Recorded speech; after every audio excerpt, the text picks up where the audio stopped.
누가복음 24장 누가복음 24장 우리 31절 32절 말씀 두 절 말씀을 함께 봉독하도록 합니다. 누가복음 24장 31절에서 32절 시작. 그들의 눈이 밝아져 그인 줄 알아보더니 예수는 그들에게 보이지 아니하시는지라. 그들이 서로 말하되 길에서 우리에게 말씀하시고 우리에게 성경을 풀어주실 때에 우리 속에서 마음이 뜨겁지 아니하더냐. 아멘. 아멘. 아멘.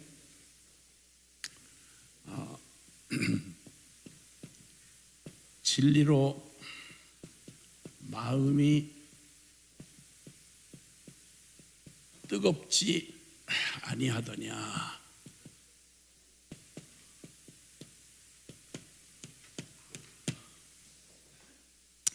누가복음 24장 31절 32절 말씀 우리가 같이 보았습니다. 예배 찬양을 시작하면서 한 가사가 마음에 확 닿았어요. 내 마음에 복음이 흥했던 곳에서. 그런 가사 기억나시죠? 내 마음에 복음이 흥했던 곳에서. 우리 마음 아니죠. 신기했던 건 저희 하늘나라가 계신 저희 어머니가 참 험한 세월을 보내시고 후에 이제 주의 종이 된 저를 따라서 여기저기 사명자 훈련을 같이 받으시면서 그러던 중에 이제 어렵게 생신이라고 해봐야 뭐 생신자리를 초라하게 그냥 보통 식사하는데 미역국 하나 이렇게 해놓고 그리고 이렇게 자리를 이렇게 해드리면 일부 순서가 있어요. 질질 짜는 거예요. 뭐 화가 나는 게 내가 이 좋은 날 왜 또 궁상을 떨고 어머니 참 분위기 진짜 평생 분위기 못 맞추는 은사는 진짜 안 변한다 이렇게 하고 야단을 치면 그러면 얼른 눈물을 이렇게 거두면서 하시는 말이 아이고 야야 6.25 때 죽은 너 형 생각이 나서 참 그 돌아가실 때까지 그 버르장머리 안 고치시더라고요. 꼭 그때만 되면 거기만 딱 건들면 그 6.25 동란 전에 그 어려운 시절에 그때 품에서 떠나보내야 했던 자식들 세월이 수십 년이 지나가도 그 자리만 딱 하면 좋은 날이면 먼저 죽은 아들 생각나는 거예요. 사람 마음에는 그런 지점이 있습니다. 자, 어쨌든 오늘 이런 생각을 해봤습니다. 똑같은 걸 보아도요, 이 사람은 영적 존재고 내면의 존재이기 때문에 물리적으로 우리가 시력을 가지고 같은 사물을 보고 사건을 보는데 무엇을 보느냐, 어떤 걸 똑같은 사물을 보면서도 그것을 똑같은 사물을 보면서 전혀 다른 관점으로 이렇게 보는 경우가 참 많습니다. 우선 먼저 사람만 해도요, 똑같은 사람, 동일한 사람을 보는데 이 사람을 보면서 그 사람을 어떻게 보느냐는 거죠. 외모를 보느냐, 그 사람의 외모를 보느냐, 아니면 그의 중심을 보느냐, 이게 분명히 갈려요. 똑같은 사람을 보는데 전혀 다른 관점으로 보는 거예요. 그래서 주님이 그래서 사무엘상 16장 7절 이하에 보면 사람은 어쩔 수 없이 외모를 보거니와 나 여호와는 사람의 중심을 보느니라 그러셨어요. 사람은 이렇게 내면적 존재이기 때문에 그리고 영혼을 가진 존재예요. 그래서 사람을 겉을 이렇게 보고 판단을 보통 하거든요. 첫인상이 어땠느니 그거 다른 기준도 없죠. 나한테 친절하게 하고 나한테 잘해주면 일단 좋은 사람이에요. 사람이 벌써 다르다는 거예요.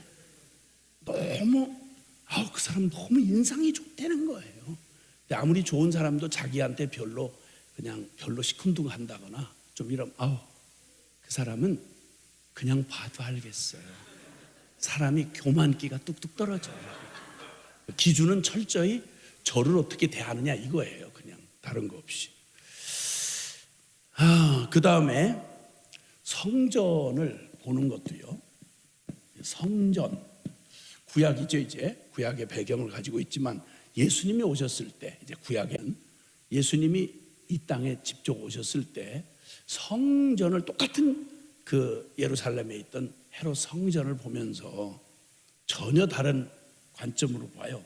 성전의 그러니까 외형, 성전의 외형을 보느냐 아니면 성전의 본질 내지는 운명을 보느냐 이런 건데, 먼저는 주님께서 요한복음 2장에 보면, 요한복음 2장에 주님께서 예루살렘에 올라가셨을 때 성전이 뭐 와글복적 정신없고 막 사람들이 온통 막 성전에서 벌어지는 그 절기 때 모였으니까 뭐 대단합니다. 그때 주님께서 그 성전 화려하게 예배가 진행되고 막 대단한 막 엄청난 막 축제 같은 그런 성전 절기가 명절이 지켜지는 때에 주님이 요한복음 2장 13절 이하에 보면 주님께서 성전 그 모든 성전과 화려하게 꾸민 46년 동안 지은 헤롯의 위세를 떨치기 위해서 만들어 놓은 그 성전의 외형과 그 겉모습을 보시는데, 주님이 보는 건 제자들이나 거기 있던 사람들은 그냥 너무 막 흥분되어 있는 거예요. 촌 사람들이 거기를 요즘으로 말하면 서울에 왔으니까 그것도 영적 중심지인 성전에서 막 벌어지는 그 엄청난 그걸 보고 다들 막 이렇게 모두가 다 이렇게 넋을 잃고 감동에 젖어 있을 때, 그때 주님은 그 성전의 본질을 보시는 거죠. 이사야서 56장 7절에 보면 내 집은 만민의 기도하는 집이라 일컬으리라 하셨는데 너희가 강도의 구려를 만들었도다.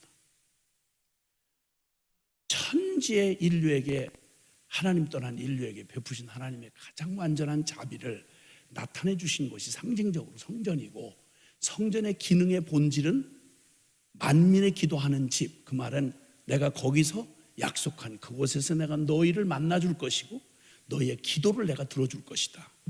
하나님을 만나서 기도의 응답을 받는 곳이니 세상의 천하의 전 우주에 이런 데가 어디 있겠어요. 죄인이 하나님을 만날 길이 없는데 딱 한 군데 허락되어진 그런 자비의 장소가 바로 상징적인 장소가 성전이었는데, 성전의 기능은 외형도 아니고 굉장한 무슨 퍼포먼스가 아니라 하나님이 거기 임재하셔서 하나님을 정말 두려워 경배하며 하나님의 긍휼을 구하는 참된 예배를 드리는 그러한 사람들의 경외함과 믿음과 참사랑의 경배가 성전의 본질이 되어야 되는데, 만민의 기도하는 집을 강도의 구려를 만드느냐라고 책망하셨어요. 그리고 또 누가복음 21장 5절로 6절에 보면, 누가복음 21장 5절 6절에 21장 5절 6절에 보면 거기 제자들과 함께 이제 마지막 그 성전을 이렇게 공생의 마지막 즈음에 올라갈 때 제자들이 여전히 그 유대인의 그냥 프라이드죠. 야, 저 성전 보시라고. 그리고는 누가복음 그 21장 5절 6절에 보면 이렇게 말해요. 어떤 사람들이 성전을 가리켜 그 아름다운 돌과 헌물로 꾸민 것을 말하며, 저도 또 한때는 애들이 일찍 그냥 선교지 나가서 한국과 한국 교회에 대한 그런 걸 이제 자칫 잘 모를 수가 있으니까, 그래서 들어오면 또 혹은 외국에서 이제 뭐 손님이 오면 은근히 속에서 보여주고 싶은 한국의 대형 교회가 있잖아요.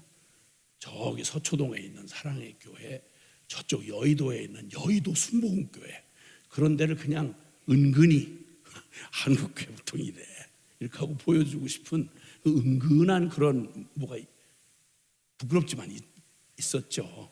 있었는데 똑같이 2000년 전의 사람들이나 2000년 후에 나 같은 놈이나 같긴 똑같은가 봐. 뭐 죄인들이 뭐 똑같지 뭐. 어떤 사람들이 성전을 가리켜 이 아름다운 돌과 헌물로 꾸민 것을 말하며 자랑하며 막 긍지가 넘쳐서 얘기를 하며 예수께서 이르시되 너희 보는 이것들이 날이 이르면 돌 하나도 도리에 남지 아니하고 다 무너뜨려지리라. 보는 게 전혀 같은 성전을 보는데 전혀 달라요. 그다음 우리 이 경건이라고 하는 거예요. 경건.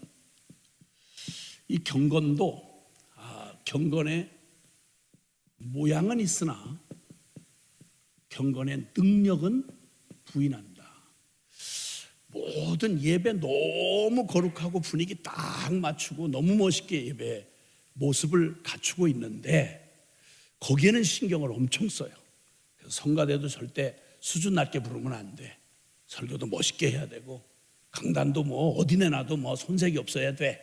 이런 거 중요한 일이죠. 근데 이걸 신경 쓰느라고 이거는 그렇게 민감하게 신경을 쓰는데 그리고 또 예배 기도하는 모습 또 뭐 여러 경건의 외적인 모양은 신경을 쓰는데 경건의 능력은 부인하는 때가 온다. 이걸 디모데 후서 3장 5절에 말씀하셨죠.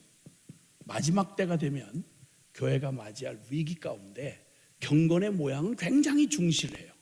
그런데 그보다 훨씬 더 중요해야 할 경건의 능력은 아예 부인을 해.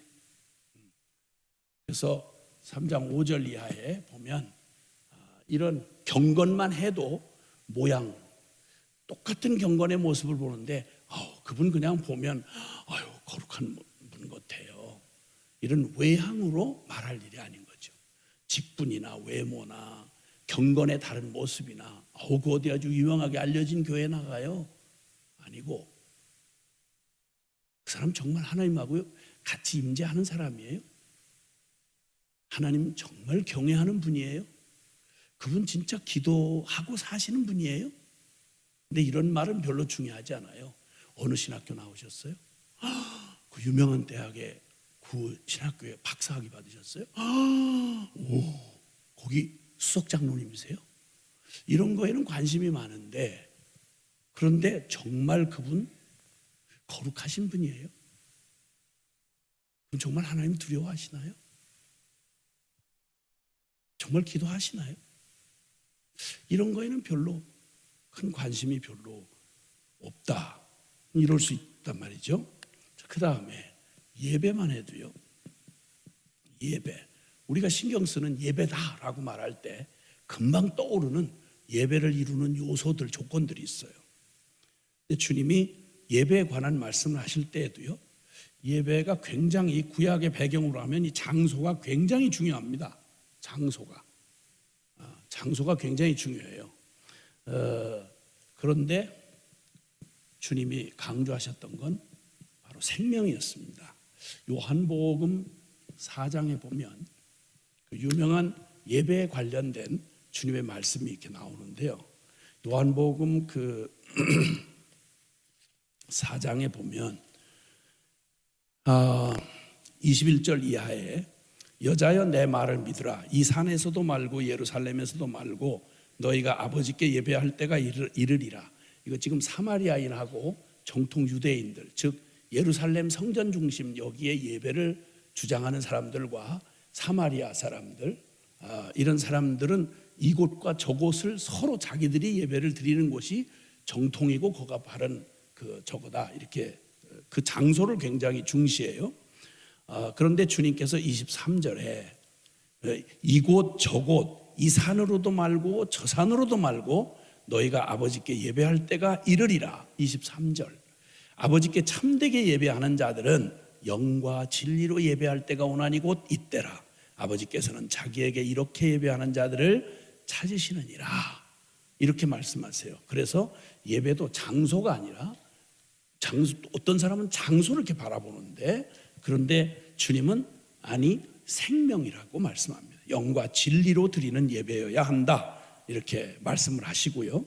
그래서 주님 뭐 이미 구약에도 여러 부분 말씀하시지만 호세아서 6장에도 보면 호세아서 6장 6절에 보면 난 인애를 원하고 제사를 원치 아니하며 번제보다 하나님 아는 것을 원하노라. 예배란 어떤 외형이나 장소가 아니라 예배의 진정한 본질, 살아계신 하나님을, 영이신 하나님 앞에 영과 진리로 예배하는 것. 그리고 또 우리가 흔히 말하는 예배 의식을 중요하게 생각하는데, 물론 그건 중요해요. 그러나 그것은 그것보다 먼저 전제되어야 될 게 있어요.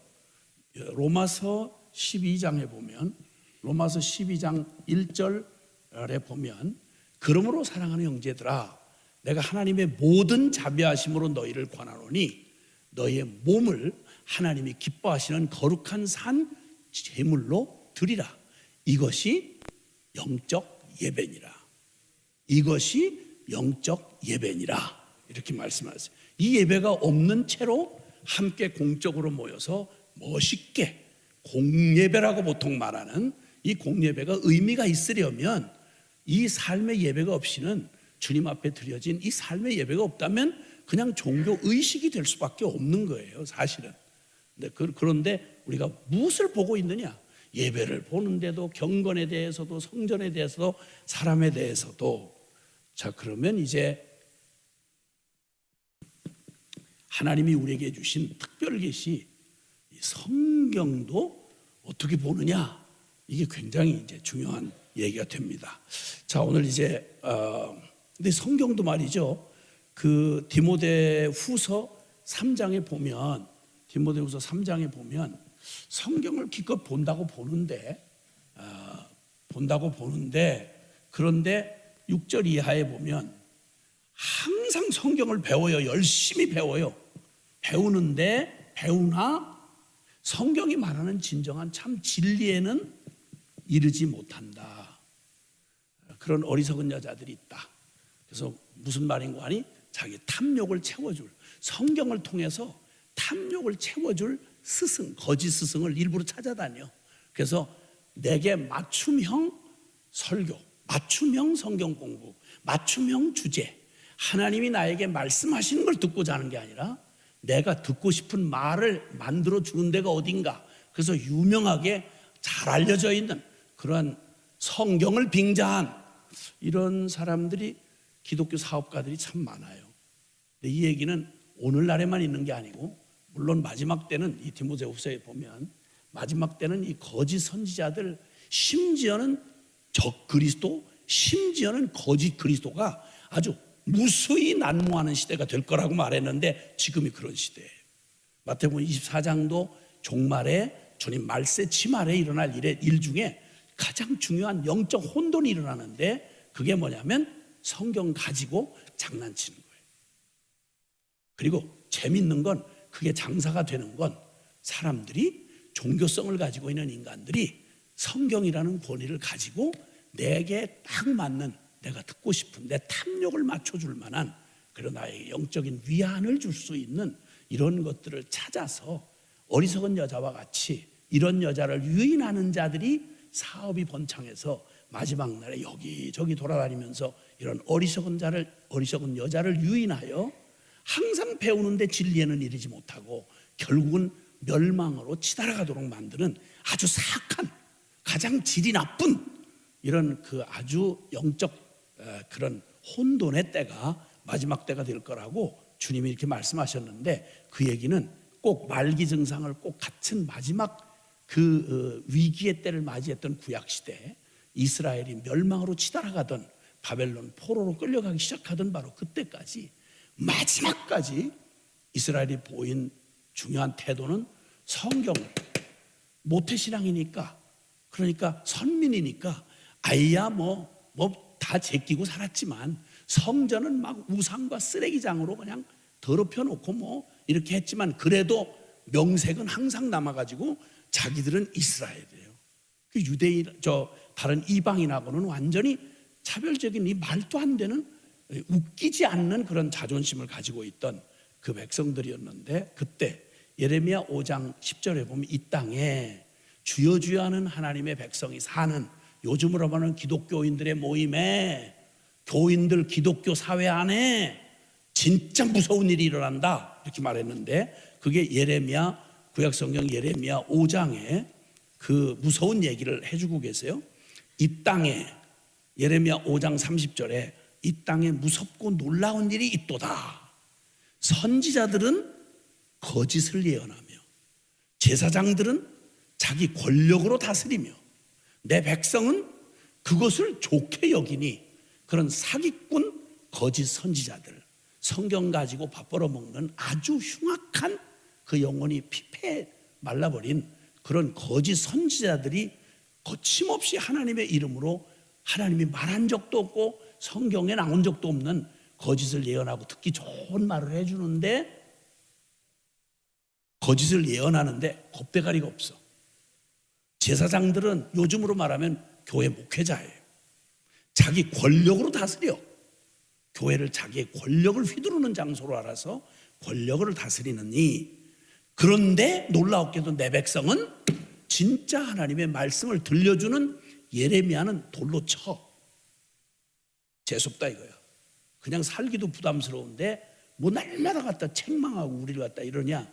망할 짓을 하니까 책망을 하고, 거기를 살려면 돌아서야 되니까 돌아서라고 하는데 귀를 틀어막고, 아는 대로만 23년 동안 예레미야가 눈이 눈물에 여기 상해서 눈이 그냥 눈병이 떠날 날이 없을 만큼 그 고통스럽게 애타게 하나님의 말씀을, 지금으로 말하면 성경이죠, 전하는데 귀를 틀어막고 듣지 않아요.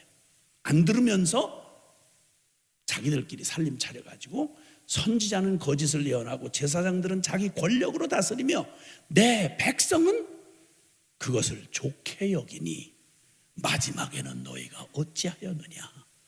이거 영적으로 이렇게 총체적인 이런 위기에 빠져 있는 그 시대가 구약의 바로 하나님의 백성 선민 이스라엘의 마지막 말기 증상이었습니다.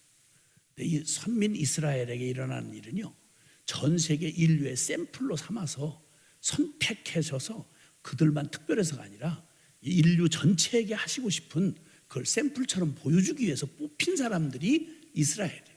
이스라엘에게 일어나는 일은 그대로 우리의 심령 속에 전 이방 모든 세계에 일어나는 일이고, 그들이 당하는 결국은 결국 우리가 그렇게 당할 거라는 예고편이에요. 그러려고 이제 주님이 이스라엘 백성을 삼으신 거죠. 안 들어요. 6장 10절에는 내가 누구에게 말하면 누구에게 경책하여 듣게 할고, 보라 그 귀가 할례를 받지 못하였으므로. 이 사람들 육신에 다 할례 받은 사람들이에요. 안 그러면 유대인이 아니니까. 할례를 육신에는 살에다가는 할례를 행했는데 그 심령에는 할례를 행치 않아서 귀가 할례를 받지 못하여 듣지 못하는도다. 듣긴 듣는데 알지 못하는 거예요. 보긴 보는데 엉뚱한 걸 보는 거예요.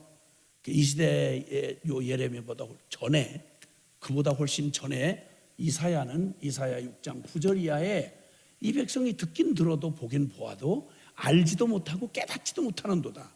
귀는 열려있어 소리는 들리는데 무슨 소리인지 구분을 못해. 그렇게 비참한 거죠. 성경은 끌어안고 듣고 아는데 보긴 보는데 엉뚱한 걸 보고 깨닫지 못한단 말이에요. 그러니까 그 귀가 할례를 받지 못했으므로 듣지 못하는도다. 보라 여호와의 말씀을 그들이 자신들에게 욕으로 여기고 이를 즐겨하지 아니하니. 하나님이 저들 살라고 주시는 말씀을 욕으로 여겨, 욕으로. 그래서 듣지를 아니하는 거예요. 이게 바로 주여 주여 하던, 오늘날로 말하면 예배당 안에서 그때 모태신앙들이 보이던 행태였습니다. 이게 말씀에 대한, 성경에 대한, 성경을 똑같이 끌어안고 있고 하도 많이 들어서 다들 알고 있고, 특히나 유대인은요, 성경 얘기가 아시겠지만 그 중요한 창세기만 해도요, 창세기, 출애굽기, 레위기, 민수기, 신명기, 이거 다 자기들 조상 얘기예요. 그래서 성경을 따로 안 읽어도 그들은 구전에 의해서라도 저 조상 얘기를, 너 조상이 누구고 이런 일을 당했고 하는 얘기를 그냥 다 알아요. 우리 이방인인 우리는 이걸 굳이 따로 들어야 알지만, 그러나 이 사람들은 그냥 운명적으로 자기들의 존재가 성경이에요. 성경, 자기들 존재가.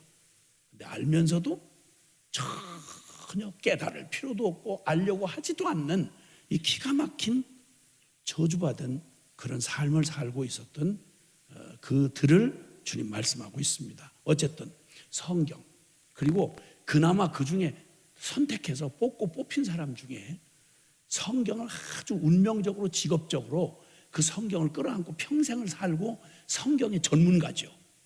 자기들의 모국어가 성경의 원어니까, 그리고 자기들의 말로, 그러니까 저도 한국 사람이니까 한국말로 된 성경이 얼마나 축복이겠어요. 근데 이걸 그 어렵다는 원어가 자기들의 모국어인 사람들이 이걸 모국어로 아는 사람 중에 뽑혀서 연구까지 하니까 얼마나 성경을 잘 알겠어요.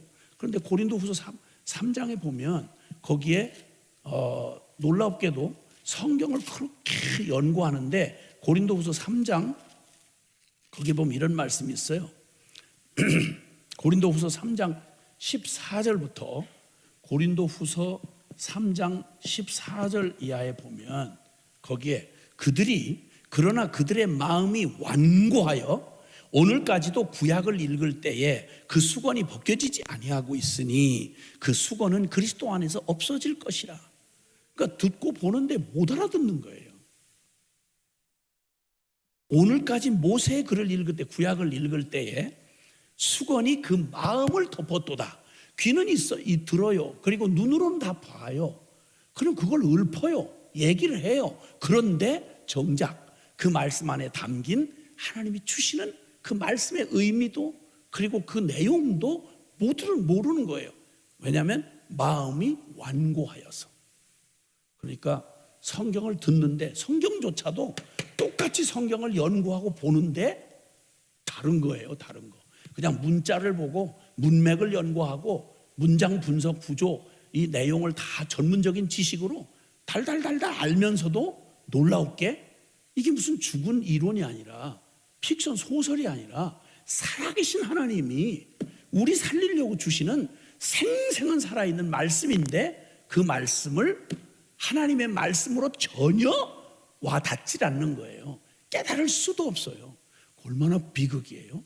무엇을 보느냐, 굉장히 중요한 얘기란 사실을 우리가 알게 되죠. 자, 그런데 오늘 지금 읽었던 본문 누가복음 24장은 우리 주님께서 십자가에 죽으시고 부활하신 후에 일어난 일을 기록하고 있어요. 잘 아시는 대로 십자가 부활 사건, 그러니까 십자가 부활 사건이 있은 후, 십자가 부활 후입니다.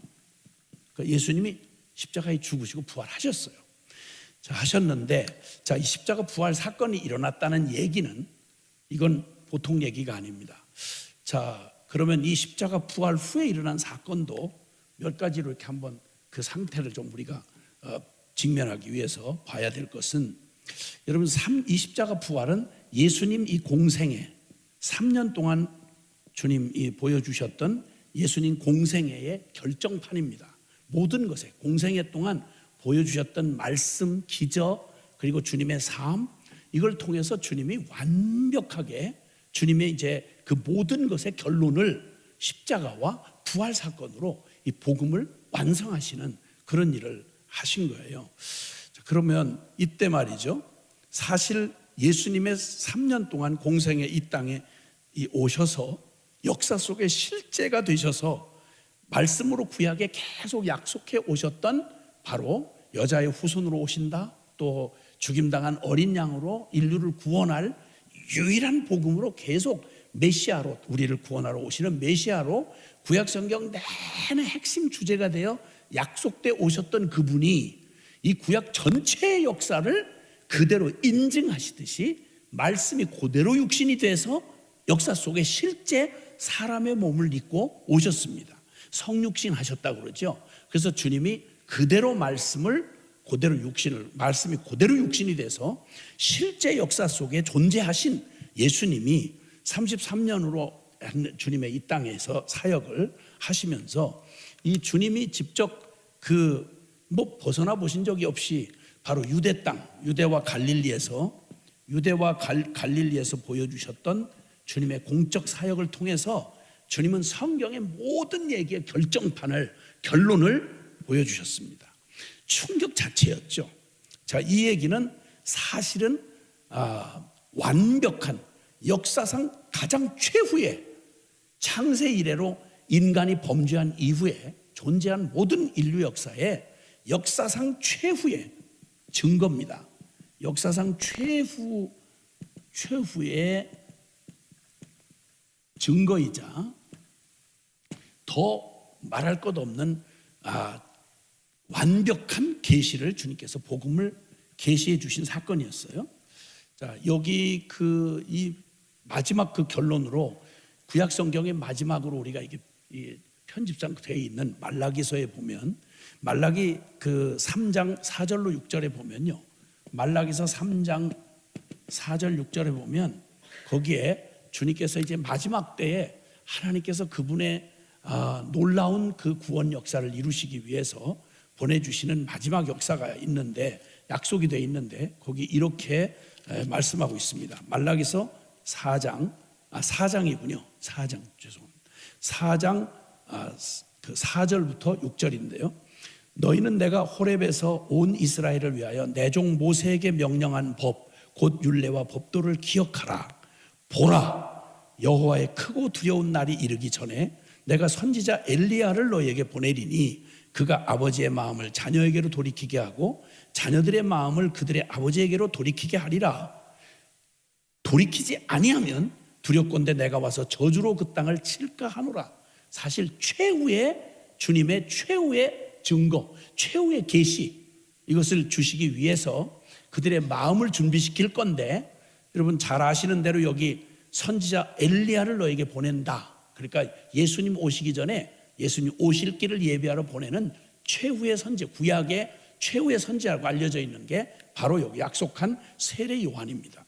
세례 요한이 드디어 예수님보다 6개월 먼저 나셨죠. 이 땅에서 성령에 잉태될 때부터 성령으로 뱃속에서 충만해서 오직 그 메시지만을 위해서 회개의 세례를 전파하고 예수님 오실 길을 이분이 바로 예수님이야 라고 증거하는 일까지를 구약 성경 전체를 압축한 마지막 구약 성경의 최후의 엘리야를 보내시겠다고 한 대로 이스라엘 사람들이 초점 잃지 않게 하시려고 그들의 흐트러졌던 마음을 여기 모세 호렙산에서 주셨던 모세의 율법으로 그 흐트러진 자기 백성을 정리정돈시키고 찾아오시는 복음의 실제가 되어 이 땅에 우리를 구원하러 오시는 예수 그리스도를 선명하게 알아보고 맞이할 수 있도록 사전 준비 작업을, 길을 예비하는 자, 광야에 외치는 자의 소리, 여러 모양으로 엘리야를 예언한 그대로 여기 지금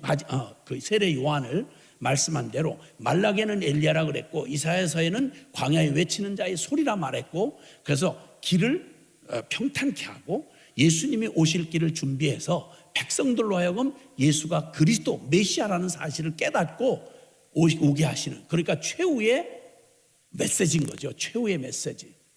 그렇게 주님이 세례 요한의 사역을 통해서 공생애 3년의 공생애를 완벽하게 누구도 못 들었다 모른다 이렇게 말할 수 없는 아주 완벽한 계시, 최후의 계시, 그리고 최후의 증거를 보여주셨더랬습니다. 아멘. 자, 그 중에 주님이 역사상 한 민족을 선택해서 아브라함 민족을 삼았던 이스라엘 12지파입니다. 이스라엘 12지파. 이 사람들은 굉장히 중요해요. 왜냐하면 예수님이 이 세상을 구원하시는 타락하여 범죄한 이후에 하나님을 존재적으로 알 수도 없고, 그리고 에덴을 있었다고 상상도 못하는 저주받은 아담의 저주를 받았던 인류에게 유일무이한 구원의 메시지를, 복음을 주님이 준비하셔서 심판을 이미 받아놓은 아담의 저주받은 이 멸망을 그냥 그대로 안고 살아가는 저를 포함한 모든 인류가 다 그 운명 속에 있을 때, 우리에게서 구원의 소망이 없을 때 하나님이 세상을 이처럼 사랑하셔서 주님이 예비하신 자비와 은혜의 복음을 주님이 준비해 놓으시고, 이 복음을 상상도 우리의 쥐어짜서 우리의 짐작으로는 하나님이 주시는 이 은혜의 복음을 깨달을 길이 없어요. 그래서 하나님께서 주시는 이 엄청난 이 천지 만물을 지으신 창조 역사보다 더 난해하고 더 어려운 일이 바로 이 재창조의 역사라고 말하는 타락한 이 세상을 주님께서 구원하시는 역사인데, 그 구원의 역사가 너무 어마어마해서 역사 내내 주님께서 만세와 만대로부터 주님께서 이 일을 위해서 준비해 오시고 갖춰 오시다가 주님의 이 거룩한 공의와 하나님의 이 한없는 은혜의 사랑이 조금도 모순이 일어나지 않고 부끄럽지 않는 완전하고 영원한 구원을 이룰 완전한 복음을 주님께서 이루시려고 만세와 만대로부터 준비해 오시다가 그 계시를 드러내시려고 선택한 게 바로 아브라함의 후손들 이스라엘의 민족이라고 하는 특이한 민족 하나를 선택받은 민족을 준비하셔서 거기다 복음을 담게 하시고, 그리고 그 이스라엘 민족을 통해 약속을 따라오시는 아브라함과 다윗의 자손 예수 그리스도. 왜냐하면 그렇잖아도 지금 가짜 그리스도가 너무 많은데, 인류 역사 내내 이 불안한 심령을 가진 불안하게 짝이 없는 죽음의 종로를 타는 인생들에게 제일 중요한 이슈가 뭐냐면, 누가 이 인류를, 이 소망 없는 인류에게 구원을 주겠냐는 거예요. 누가 구원자냐는 거예요. 이건 교회 안에서만 얘기하는 게 아니고요, 인류 역사 전체 내내 인류 역사의 제일 핵심 주제가 뭐냐면, 이 소망 없고 이 끔찍한 두렵고 이 답답한 이 역사 속에 죽음을 받아놓고 살아가는 인생에게 누가 참된 구원자냐, 이게 히브리 말로 하면 메시아예요. 메시아. 그래서 힘을 가졌던 니무롯 같은 정치적인 메시아, 그런 항상 역사에 반복되는, 조금만 힘을 얻고 권력을 얻게 되면 모두가 이런 망령을 떨다가 죽어 망한 게 역사에 나타난 자칭 메시아예요. 애굽의 황제만 해도, 애굽의 파라오 황제만 해도 지가 신이라고 그러니까, 항상 인간들이 조금 권력을 잡고 세력을 얻은 제국의 왕들은 자기들이 신이라는 거예요. 가장 최근까지는 저 똥오줌 싸는 저 일본의 천황도 지가 현존하는 신이라고 말해가지고 예배당 안에서까지 동방요배를 시켰잖아요. 신한테 경배를 한다고. 그 부끄러운 과거가 우리 대한민국에 있는 거 아니에요. 사실 일제 36년 동안 동방요배를 했지 않습니까? 이런 이 어처구니 없는 이 누가 메시아냐, 정치적인 메시아, 또 종교적인 메시아, 이건 말할 것도 없고, 마지막 때가 되면 거짓 그리스도, 적 그리스도 별게 다 이 그리스도 메시아라는 말 같은 구원자라는 말이니까, 이 구원자가 장사가 제일 잘 돼요. 구원자 장사가. 한국에만 지금 현역으로 뛰는 놈만 자칭 메시아라고 하는 놈이 28놈이라고 그러잖아요. 자칭 기준은 어떤 기준으로 말하느냐, 이거는 그건 통계라는 게 다 그렇지만 어쨌든 대략 그렇다 이 말이에요. 요즘에 한참 떠들고 있는 그 암흑의 그 얘기 막 떠들고 있는, 뉴스에 떠들고 있는, 그것도 스스로 자기가 스스로 메시아라고 하는 진짜 아주 무섭게 타락하고 무섭게 저주받은 인간들이 역사에 끊이질 않았어요. 그런데 이 메시아가 과연 누구냐라고 하는 건데, 그게 혼돈되지 않게 하시려고 영원히 모조품이 불가능한 그런 가짜들이, 가짜라는 게 모르면 몰라도 복음이 존재하는 한 그 가짜가 설 땅이 없도록 누구도 모방 불가능한 여자의 후손이라고 하는 창세기 15장부터 주님이 예언하신 하나님이 보내는 메시아, 인류를 위한 유일한 복음이 되시는 메시아가 누구냐라고 하는 걸 누구도 모방 못하도록 한 민족을 역사 속에 존재하게 하시고, 지금도 우리와 똑같은 이 시대에, 동시대에 지금 저 팔레스타인 땅에 지금도 그 한 나라로 존재하고 있잖아요. 기적같이 2000년 동안 없어졌다가 그냥 성경의 예언 빼놓고는 이스라엘 나라가 그 땅 그 자리에 이스라엘로 다시 회복할 수 있다는 건 누구도 역사학자 중에 믿은 사람이 없는데, 성경 연구하는 사람들만 얘기를 했죠. 1948년에 우리나라 정부 수립하던 그해 같이 그 땅에, 약속한 그 땅에 이스라엘은 이름으로 역사 속에 다시 존재해서 이 마지막 때에 헷갈리지 않도록 저와 여러분에게 하나님의 말씀의 언약을 실제로 보고 경험할 수 있도록 기회를 주신 그 특별한 민족, 이 유대 민족이에요. 유대 지파, 이 야곱의 12지파, 이 12지파의 사명은 그들 존재 자체가 하나님의 말씀을 전하는 통로예요. 그래서 구약 성경 대부분 이스라엘 역사잖아요. 그 이스라엘 역사를 우리가 우리나라 국사도 모르는데 그거 알아서 뭐하나 이런 생각을 하겠지만, 이스라엘은 한 나라의 역사가 아니고요, 인류 전체를 향한 하나님의 이 구원의 메시지를 전달하기 위해서 실물 모형으로 역사 속에 실제로 두신 거예요. 그러니까 하나님의 말씀은 그냥 여기 책에 기록된 문자가 아니라 이 말씀은 그대로 현실 역사 속에 저와 여러분이 이 땅에 존재하는 이 어떤 현실보다 더 실제라는 거예요. 실제 역사 속에 일하시는 지금 살아계신 하나님께서 그분의 복음을 인류의 상상도 못할 우리를 구원하시고 인류 역사를 구원하시는 이 일을 위해서 주님이 이 이스라엘 12지파를 사용하셨는데, 이 12지파는 그래서 12지파는 율법이 있고 성전이 있고 하나님의 언약이 있단 말입니다.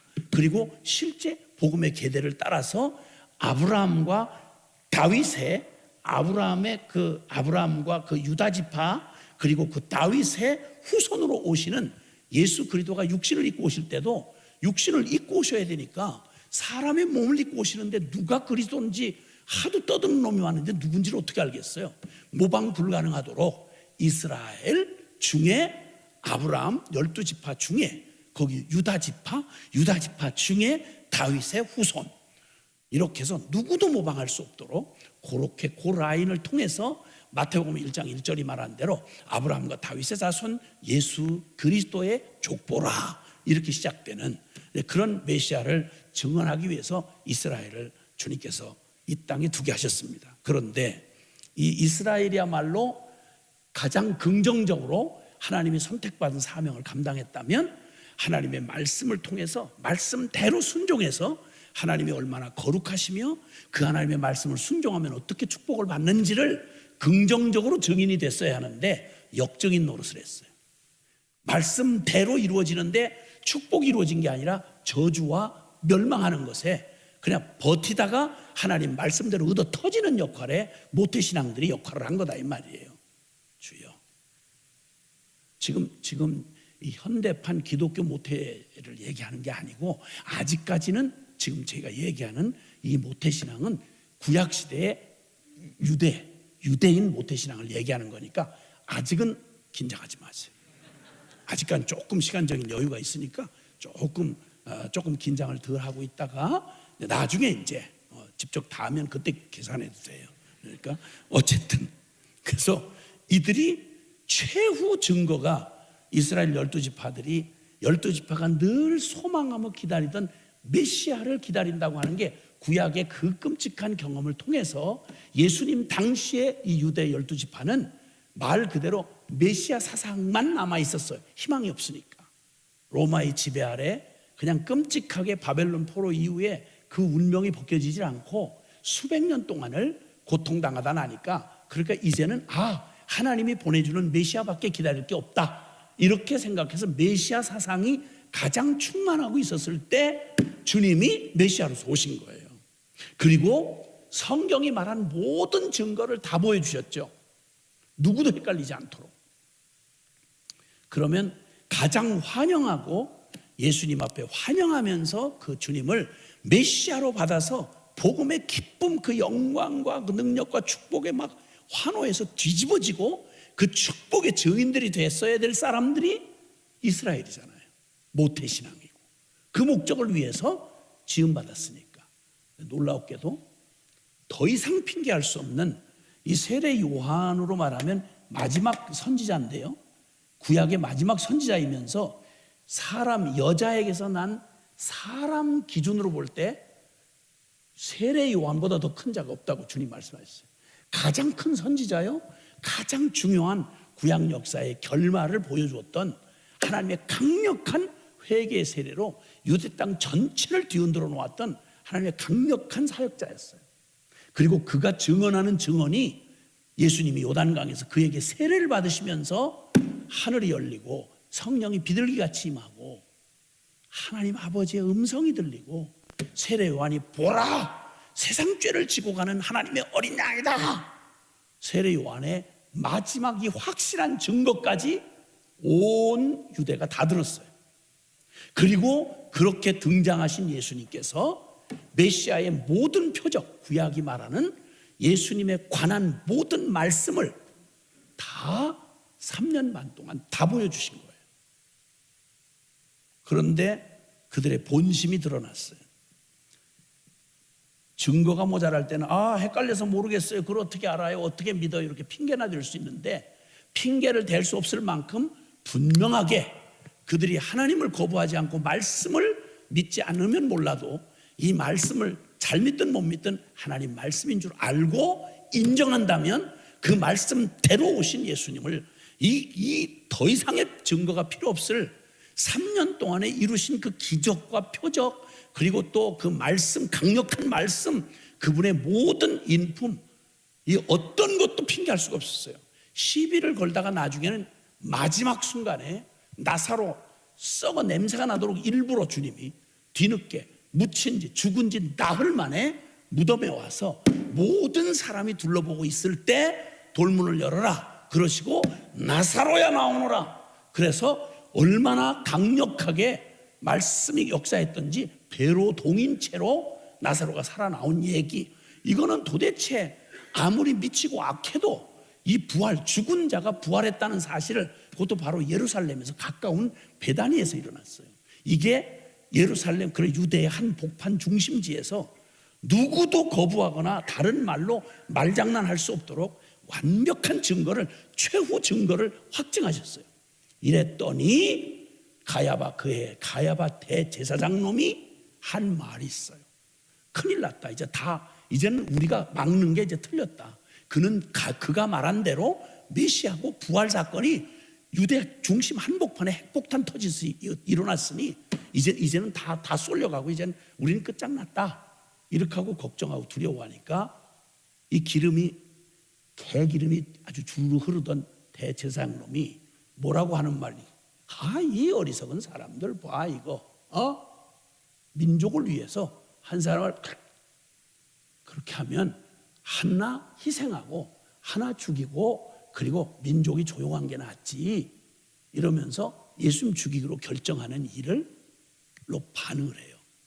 여러분, 주여주여하고 인류 역사에 유일무이하게 주님을 증거할, 인류를 살려낼 마지막 복음을 가진 예수 그리스도를 증거할 그 특별한 사명을 가진 선택받은 하나님의 백성인 이스라엘이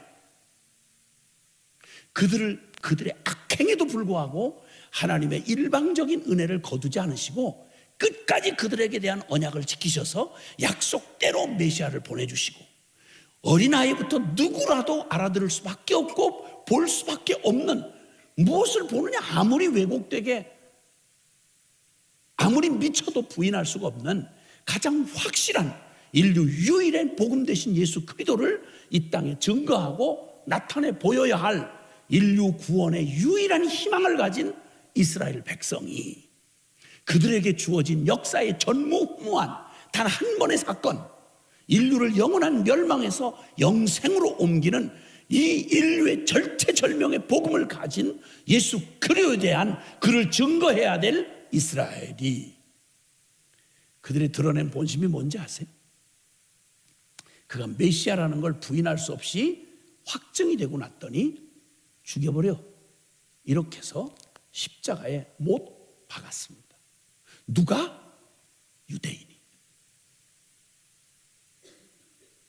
모태신앙이, 하나님의 언약 백성이, 이 구약의 주인공들이 성경 끌어안고 역사의 어느 민족에게도 주지 않았던, 부인할래야 부인할 수가 없고 못 알아볼래야 못 알아볼 수가 없는 하나님의 복음 되시는 살아계신 예수 그리스도를 그대로 받고 3년 반 동안을 그렇게 실험하고 검증하고 나중에는 스스로들도 인정할 수밖에 없는 그 마지막 순간에 보인 그들의 악심, 그들의 저주받을 영원히 지옥의 불에 끝을 넣어도 아깝지 아니할 그 악독한 존재적 죄장아침을 만천하 역사 속에 증명하고 죽은 자들이 바로 그들이에요.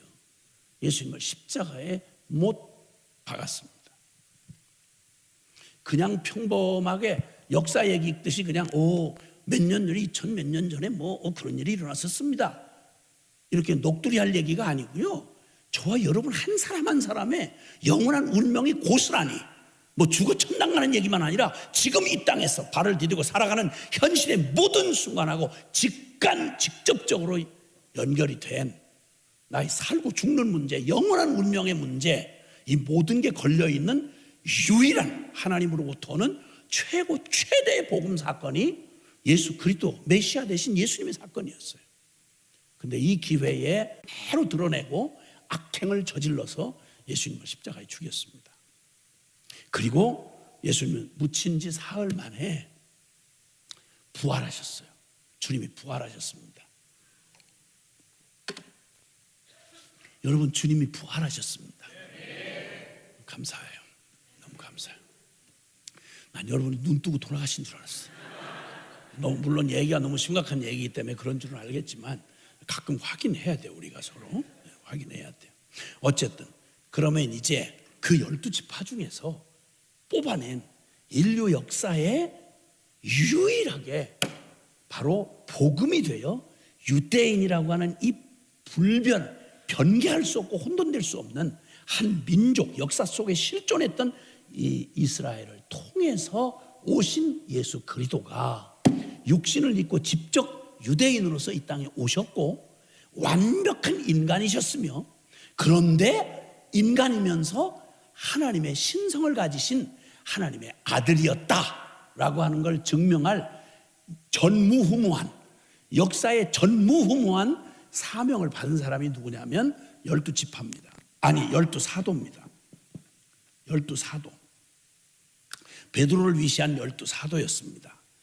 자, 그런데 이 12사도들이야말로 12사도가 왜 이렇게 중요하냐면, 이 유일한 복음 되신 예수 그리스도가 그렇지 않아도 이 역사적 실제 사건이 있고 증언이 있는데도 불구하고 기독교 2000년 역사 속에 가연설이 어쩌고 신학이라는 이름으로 얼마나 인간 이성으로 받을 수 없다 해서 하나님의 이 말로 다 할 수 없는 하나님의 거룩한 하나님 수준의 이 복음을 못 알아듣는 자들의 마지막 발버둥이 저 죽은 유대인들, 구약의 유대인들만이 아니고요, 개신교를 믿는다고 하는 개신교 안에서조차 얼마나 많은 발버둥, 반론, 이상한 신학이라는 이름 가지고 별 장난질을 지금도 하고 있어요. 지금도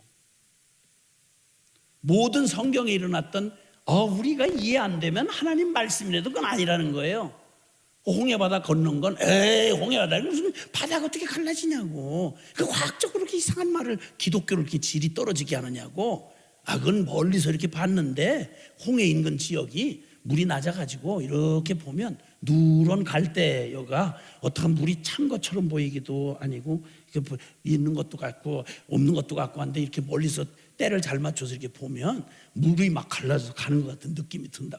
이런 짓을 해가면서 막 원어를 연구하고 또 막 이렇게 해서 그렇게 해서 그냥 쥐어짜고 그걸 가지고 또 밥 벌어 먹는 신학자들이 많아요. 요단강이 그게 그냥 갈라지는, 그게 무슨 그게 그때가 여러 가지로 조사를 해보니까 그때가 되면 물이 이렇게 물길을 다시 절로 잡아가지고 원래 흐르던 강물이 거기가 마르고 딴 데로 이렇게 흘러가는 이런 얘기, 잡다한 얘기 끌어다가 믿지 못하는 온 발광을, 그걸 그래도 믿는다는 교회를 상대로 그 월급 받아 먹으면서 그걸 또 그렇게 쥐어짜고 애를 쓰시는 분들이 계세요.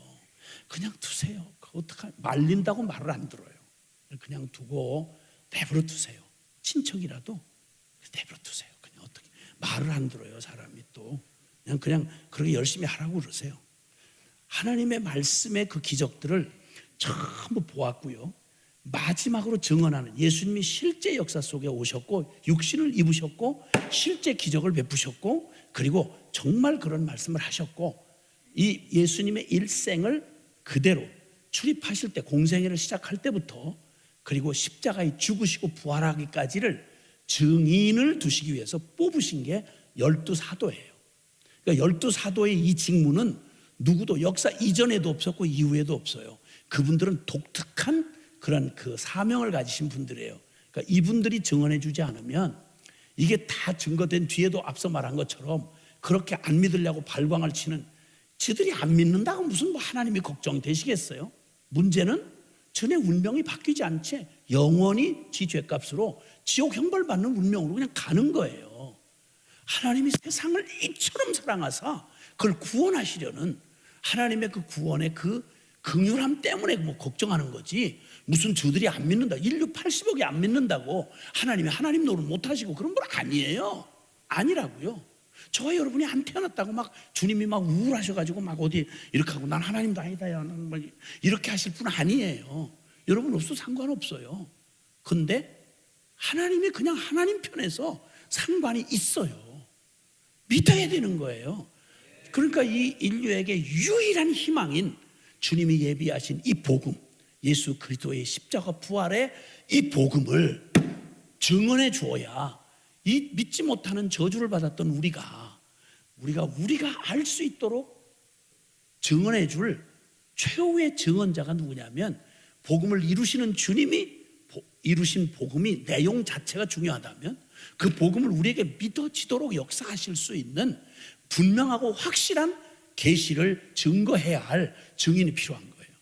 예수님이 이 땅에서 실제로 육신을 입고 오셨던 가상의 인물이 아니라 영적인 어떤 막 무슨 구천에 떠다니는 무슨 귀신 홀령이 아니라 저와 여러분처럼 똑같이 육신을 입고 지금 서기력이 말하는 대로 2023년 전 주님이 저 유대 땅 베들레헴에 오셔서 동정녀 마리아에게 나시고 본디오 빌라도에게 고난을 받으셔서 십자가에 못 박혀 죽으시고, 죽으신 지 사흘, 묻힌 지 장사 지낸 바 되었다가 사흘 만에 다시 살아나사, 이게 근거가 돼야, 역사적 실제 사건의 근거가 돼야 주님이 우리에게 말씀하신 복음이 실제 복음이 된단 말이에요. 근데 이걸 최후로 증언할 12사도니까 이 사람들이 흔들리면 큰일 나는 거예요. 물론 그 중에 하나는 예수님을 은 30에 팔아먹고 배 터져 죽었잖아요. 놀랍게도 주님은 가룟 유다의 배신은 예수님 이 땅에 있었던 분 아니에요? 그 가상의 인물이에요. 그 뻥치던데, 이게 아니었어요. 가룟 유다의 배신이 예수님 존재와 사역을 부정하는 배신이 아니었어요. 지가 따라붙이지를 못해서 그냥 그렇게 하고 망한 거였지, 12사도의 직무는 분명해요. 굉장히 중요한 사명을 가지고 오셨던, 이 사명을 감당했던 분들입니다. 그러니까 이 사람들의 이 증거, 12사도가 가지고 있는 그 비중이 엄청난데, 근데 오늘 이들이 실제로 이 교회는 바로 이 완전한 실제된 복음의 터 위에 서 있다고 말씀할 때 바로 사도와 선지자들의 터 위에 세워진 교회라고 에베소서, 그들이 그렇게 중요한 거예요. 에베소서 2장 20절 이하에 그렇게 주님 말씀하셨습니다. 사도들과 선지자들의 터 위에 세워진 교회라고 분명히 말씀합니다. 그러니까 교회는 역사 속에 실존하시고 실제 일어났던 복음, 그 생생한 복음을 증언하는 사도들과 선지자들의 주님의 복음을 증거해 준 선지자들 터 위에 서 있다. 즉 성경의 말씀의 영원한 진리 안에 서 있다.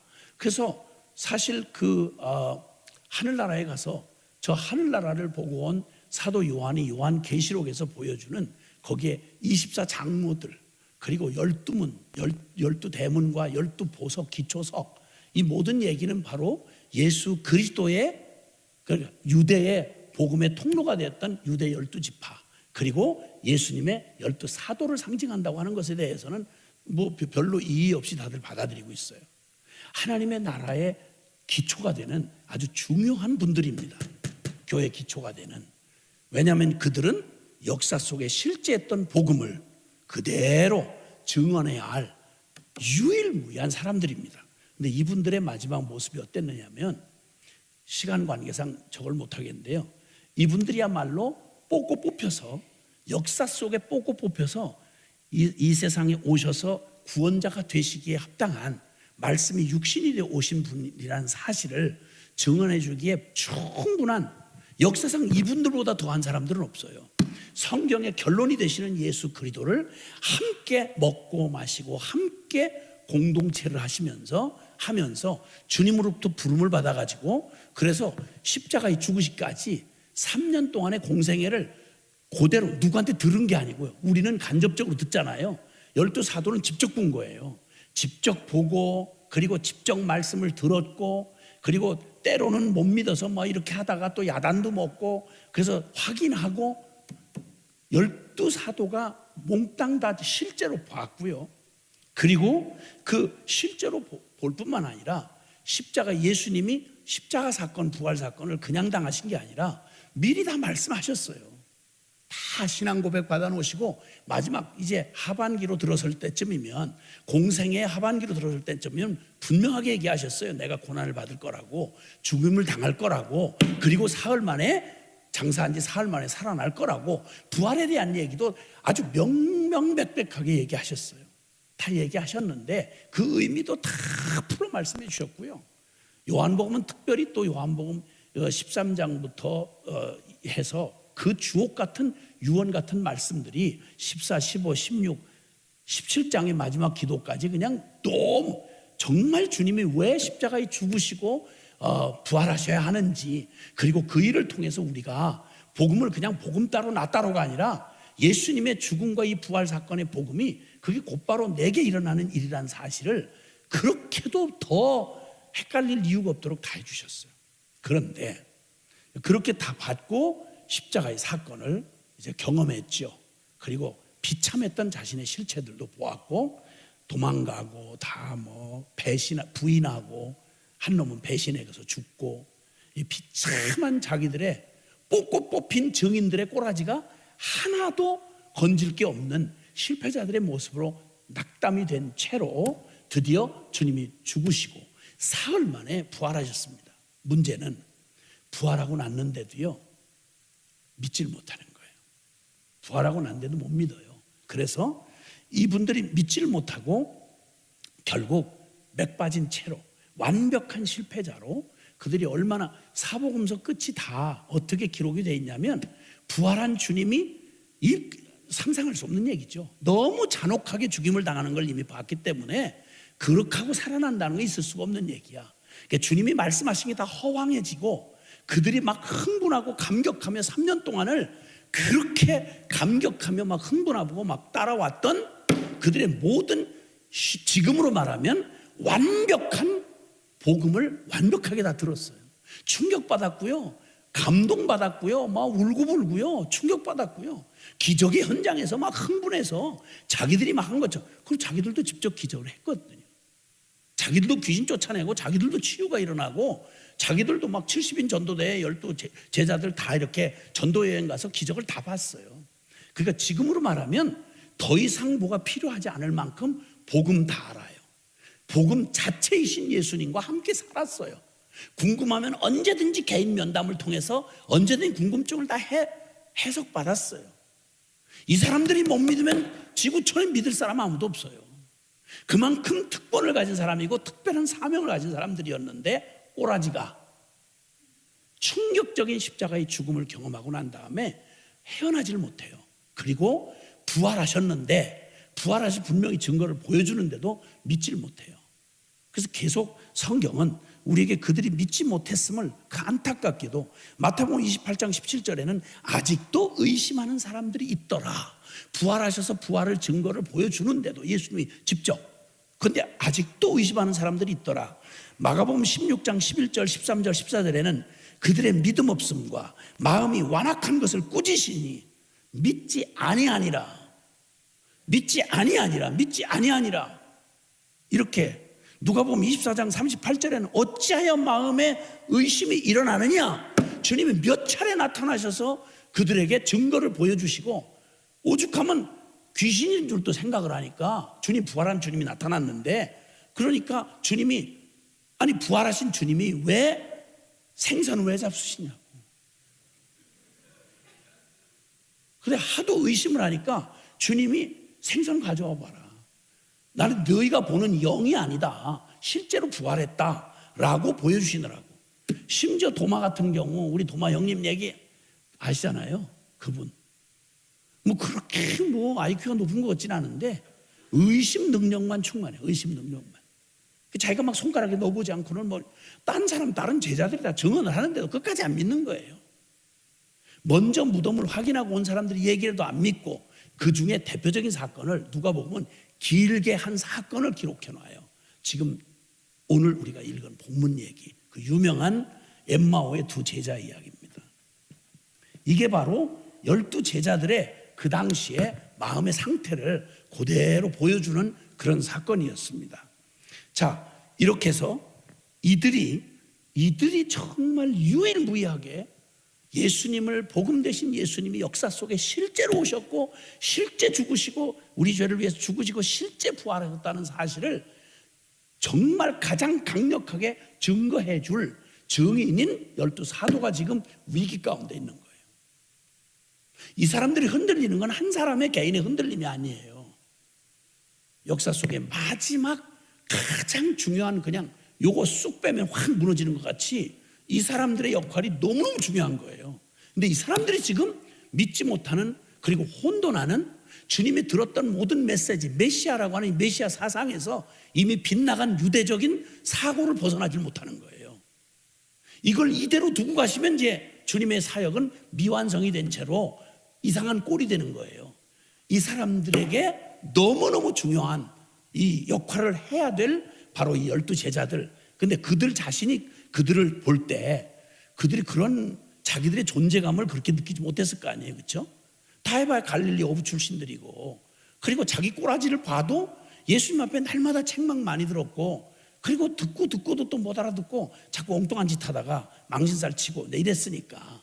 그런데 결정적인 건 이 마지막, 누구도 보지 못했던 부활한 후에 주님이 공개적으로 모든 사람에게 보인 거 아니에요.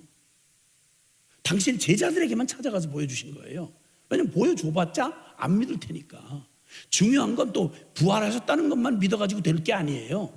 복음의 온전한 결과로서 십자가 부활을 받아야 이 모든 주님이 들려주셨던 모든 복음이 확정되고 산 것이 되기 때문에 다른 사람에게 이걸 증거할 필요가 있는 게 아니라 12제자에게 필요했던 거예요.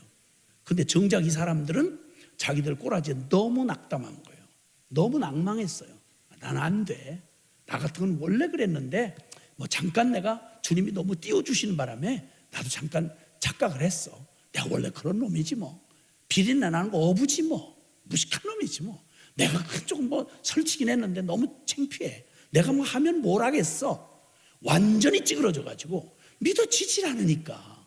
그러니까 두 사람은 급기야 엠마오로 가는, 엠마오로 사명받아 가는 게 아니라 사명받았던 곳에서 낙담해가지고 그냥 다 끝났어. 그러니까 가는 거예요. 그 가는 모습이 지금 그냥 두 사람의 이야기로 보이질 않아요.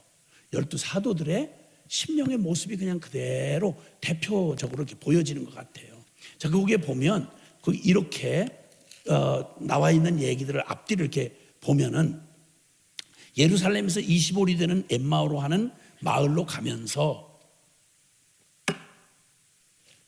이분들이 정확하게 어떤 분들인지 모르겠는데 어쨌든 12사도와 함께 같이 그 중에 항상 같이 끼는 사람들로 보니까 적어도 120문도 중에 있었던 사람들에게는 분명하고, 한 사람은 글로바고 나머지는 이름이 밝혀지지 않았는데, 그때 그들이 서로 이야기를 하면서 이야기를 나누는 거예요. 그럴 때에 예수님께서, 부활하신 예수님이 이 낙향을 하고 있는 낙심에서 이제 사명이 보고 그냥 이렇게 하고 그냥 또 저 엠마로 향하던 그들을 길 노중에 같이 가시면서 주님이 그들과 동행하시는데 그들의 눈이 가리워져서 그인 줄을 알아보지 못하더라. 마가복음에는 다른 모습으로 나타나셨다 이렇게 얘기하는데, 다른 모습이라고 해서 김용희처럼 나타났겠어요? 뭐 같은 모습이었을 텐데, 왜냐하면 부활하셨을 때 다 같은 모습으로 나타나셨었거든. 여기서만 이상하게 뭐 흑인 모습으로 나타났거나 이러진 않았을 거 아니에요. 근데 나중에 보면 31절에 보면 그들의 눈이 밝아져 그인 줄 알아보더니 이렇게 한 걸 보니까 그분이 그분인데 왜 똑같은 그분인데 못 알아봤을까? 그건 부활한 분이 예수님일 거라고 생각을 부활한 예수님일 거라고 생각을 전혀 하지 않은 거예요. 믿지 않으니까. 마음에 믿지 않는데 아무리 비슷하고 똑같은 사람 갖다 놔도요, 참 엄청 비슷하네. 진짜 누가 보면 예수님이라고 그러겠네. 좀 헷갈리겠네. 이제 이렇게만 해도 절대 받아들일 리가 없어요. 믿지 않으면 사람은 내면적 존재라고 그랬잖아요. 마음에 어떤 마음을 가지고 보느냐에 따라서 전혀 달라요. 그러니까 몰라보다가 눈이 가려워져서 그인 줄 알아보지 못했어요. 그런데 그때 주님께서 그들과 함께 이야기를 나누는데, 자, 이 중대한 사람들이 슬퍼하며 낙담이 돼서 엠마오로 맥없이 낙향을 하는 거예요. 누구? 복음 다 아는 사람이에요. 누구? 예수님의 기적을 간접적으로 들은 게 아니라 직접 본 사람이고 체험한 사람들이에요. 십자가 부활을 신학적으로 들은 사람들이 아니라 정말 십자가의 죽음과 무덤의 묻히심과 부활하신 걸 여기 자기들의 고백 중에 얘기를 해요. 그리고 이 사람들을 정확했어요. 그가 이스라엘을 구속할 자라고 우리가 바랬다, 이렇게 얘기해요. 여기 대화 중에 보면 슬픈 빛을 띠고 머물러 서는데 주님이 너희 주고받는 얘기가 뭐냐? 그랬더니 당신은 예루살렘에 체류하면서 요즘 거기서 된 일을 혼자만 알지 못하느냐?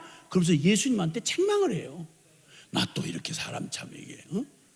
책망, 그 정신에 또 책망을 해. 예수님 아니 지금 이 모르는 사람 그 무슨 말을 그걸 몰라서 물어. 지금 며칠 전에 일어난 일인데 이렇게 하고 이제 말하다가 무슨 일이냐 하고 물으니까 나사렛 예수의 일이니, 여기 얘기하는 거 보면요 알 거 다 알아요.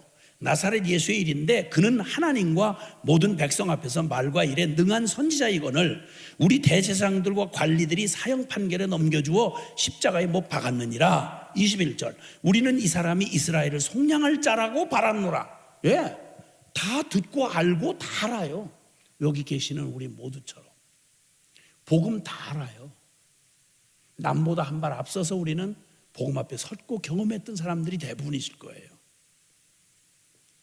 그리고 체험도 했고요, 기도 응답도 받았고요. 누구보다 그래도 주님을 사랑하기 때문에 지금 이 주제 앞에 여기 모였으니까 적어도 우리 그냥 보통 사람들은 아니에요. 우리하고도 비교가 안 될 만큼 지금 이 제자들이 이런 사람들이에요. 그리고 또 덧붙여서 하는 말이 뭐라고 하는 거 아니? 이 일이 일어난 지가 사흘째요. 또한 우리 중에 어떤 여자들이 이렇게 말하는 걸 보니까, 예, 그 사도들 그 범위 안에 있는 분들이에요. 우리 중에 어떤 여자들이 우리로 놀라게 하였으니 이는 그들이 새벽에 무덤에 갔다가 그의 시체는 보지 못하고 와서 그가 살아나셨다는 천사들의 나타남을 보았다 함이라. 또 우리와 함께 한 자 중에 두어 사람이, 한 증거가 아니에요, 거듭거듭 증거를 지금 증언해 주는데, 함께 한 자 중에 두어 사람이 무덤에 가, 이 베드로와 요한을 얘기하죠. 무덤에 가 과연 여자들이 말한 바와 같음을, 그 증거를 확인해 봤다는 거예요. 막달라 마리아는 직접 보고 예수님을 보고 그리고 증언을 했고요. 그런데 예수는 보지 못하였느니라고 주절주절 사실을 다 얘기해요. 낙심하고 전혀 복음이 실제가 안 된 채로 팔을 축 늘어뜨린 사람이 복음을 다, 기쁜 소식, 복음을 다 알아가지고, 복음이란 원래 이런 거야, 원래 복음이 그런 거야, 이게 중심이 이런 거라고 성경에 이렇게 써 있다고 남한테 설명을 다 할 수 있는 능력이 있어. 신학적으로 조목조목 다 말하고 가르칠 능력도 있어. 근데 맥 빠진 복음, 실제가 안 된 복음, 전혀 능력이 없는 무능력한 복음, 이 꼴이 그대로 지금 이 부활의 그 영광이 나타났던 그 현장에 그날 이렇게 그냥 낙담해서 그냥 떠나가는 거예요. 복음은 복음이고 현실은 현실이다, 이렇게 하고 가는 거예요. 그때 주님이 그 얘기까지 다 듣고, 몰라서가 아니라 다 알아. 이미 증거를 다른 사람 통해 다 듣고 있었어. 그런데 꿈에도 이걸 마음으로 믿으려고 생각은 하지 않은 채 그냥 자기들의 느낌이 현실이야. 그러고 그냥 가는 거예요. 25절에 이 미련하고 선지자들이 말한 모든 것을, 선지자들이 말한 모든 게 뭐예요? 하나님 말씀, 성경이죠. 구약 성경. 이 모든 것을 마음에 더디 믿는 자들이요. 그리고 그 그리스도 메시아가 이런 메시아 저런 메시아 수많은 거짓판을 치지만 성경이 말한, 누구도 부인할 수 없는 성경이 말한 그리스도가, 메시아가 이런 고난을 받고 자기의 영광에 들어야 될 것이 아니냐? 그러니까 메시아에 대한 복음의 핵심이 바로 십자가 부활이라고 하는 사실을 정확히 그 초점에 맞추어서 27절 이에 모세와 모든 선지자들의 글로 시작하여 모든 성경에 쓴 바 자기에 관한 것을 자세히 설명하시니라. 자, 이 사람 다 알고 있는 얘기였어요. 구약을 다 알고 있는 얘기였고요.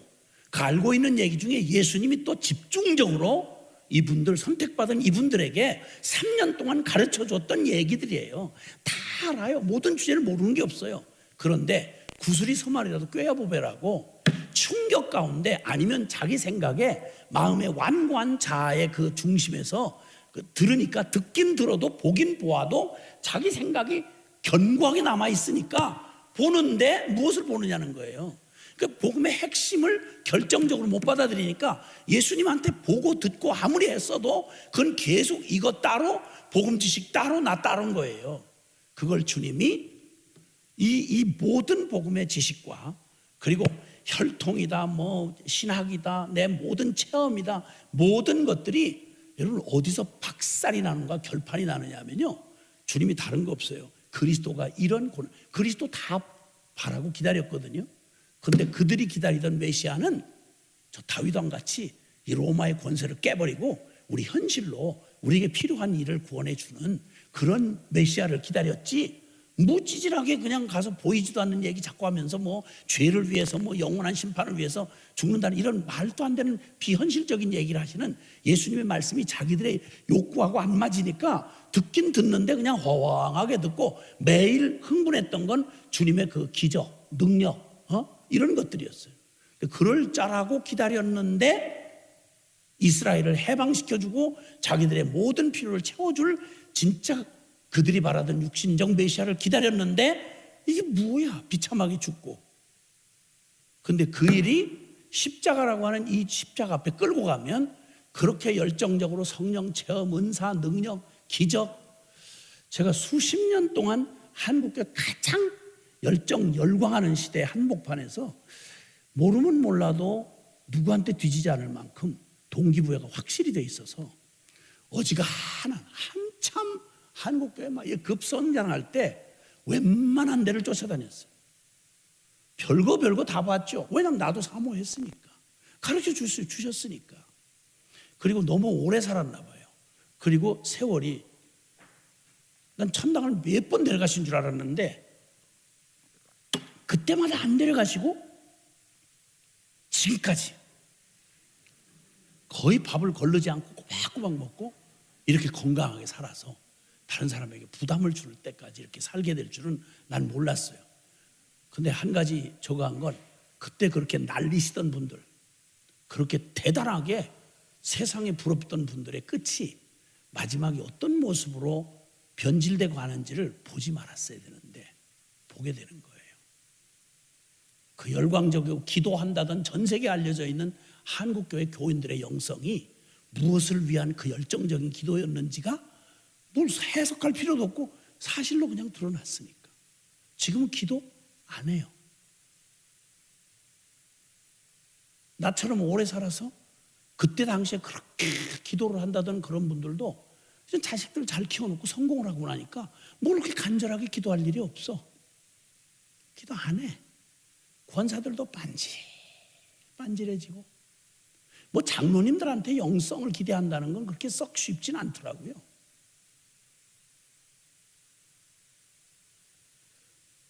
무엇을 위한 열심이었을까? 이분들이 기다린 메시아는 어떤 메시아였을까? 역사에 무한 반복되듯이 이스라엘 모습이 그랬고요. 심지어는 예수님의 12지파가, 아니 예수님의 12사도가 예수님이 뭐 요즘처럼 무슨 뭐 기복신앙 얘기했겠어요? 아니 지금 읽어도 이 요약된 얘기지만 지금 사복음서를 읽어도 주님이 얘기하시는 초점이 항상 어디였는지, 보물을 땅에 쌓아두지 말라고 하늘에 쌓아두라고, 삶과 탐심을 물리치라고, 생명이 그 탐심에 있는 게 아니라고. 주님이 말씀하신 것처럼 더 명료할 수가 없는데 어떻게 3년 반을 그렇게 예수님과 함께 그렇게 같이 살면서도 이놈의 육신적 생각이나 가치가 어쩌면 이렇게 안 바뀌어지죠? 다른 거 다 흉내내다가도요, 십자가로 바짝 끌고 오면 본색이 드러나요. 십자가 앞에만 딱 끌고 오면 이 사람들이 기대하던 복음은 어떤 복음이었을까? 이분들의 기도, 이분들의 영성은 도대체 무엇을 위한 영성이었나? 숨길 수가 없어요. 역사에 이렇게 드러났던 것처럼 고스란히 드러나요.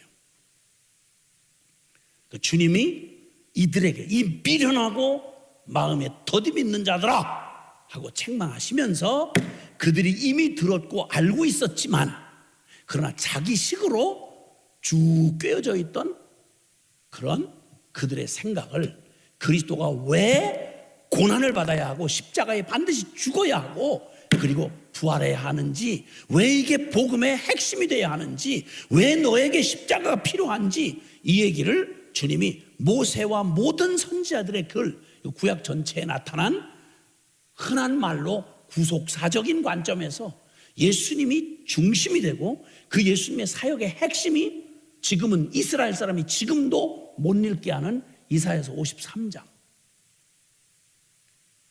지금도 이스라엘 사람들에게는 한 획도 한 점도 안 한다고 생 난리를 떠는 유대인들이 53장의 내용, 우리의 전한 것을 누가 믿었냐, 여호와의 팔이 누구에게 나타나냐, 그는 살아나길 연한 순 같고 마른 땅에서 나온 줄기 같아 고운 모양도 평체도 없은즉 우리의 보기에 흠모할 만한 것이 없도다. 그가 찔림은, 그가 상함은 우리의 죄악을 인하며 우리의 허물을 인함이라. 그 빼도 박도 못할 만큼 우리는 다 양 같아서 각기 그릇 행하여 제 길로 갔거늘 여호와께서는 우리 무리의 죄악을 그에게 담당시키셨도다. 그가 채찍에 맞고 대속의 죽음을 당하고 메시아가 고난받는 종이라는 게 이사야서 66장 전체 중에 40장 이후의 전체가 바로 고난받는 종 메시아인데, 영광의 메시아, 뭐 팔자고 치는 메시아가 아니라 고난의 메시아인 것을 그토록 증언하고 있는 구약성경의 거의 막 보석 같은 이사야서의 중심 내용이 그건데 무엇을 보느냐는 거예요. 그래서 지가 듣고 싶은 것만 들어요. 마음에 딱 싫으면요, 어떤 정보나 어떤 논리도요 거부해요. 이게 사람들이 갖고 있는 장점이자 단점이에요. 나는 내가 듣고 싶은 것만 들어요. 보고 싶은 것만 봐요. 무서운 저주이자 잘 쓰여져요. 그래서 우리의 관점이 안 바뀌면, 그러면 보기는 보아도 듣긴 들어도 알지도 못해요. 끝내 예수님을 십자가에 못 박아 죽이잖아요. 12 제자들도 여기서 못 벗어나는 거예요.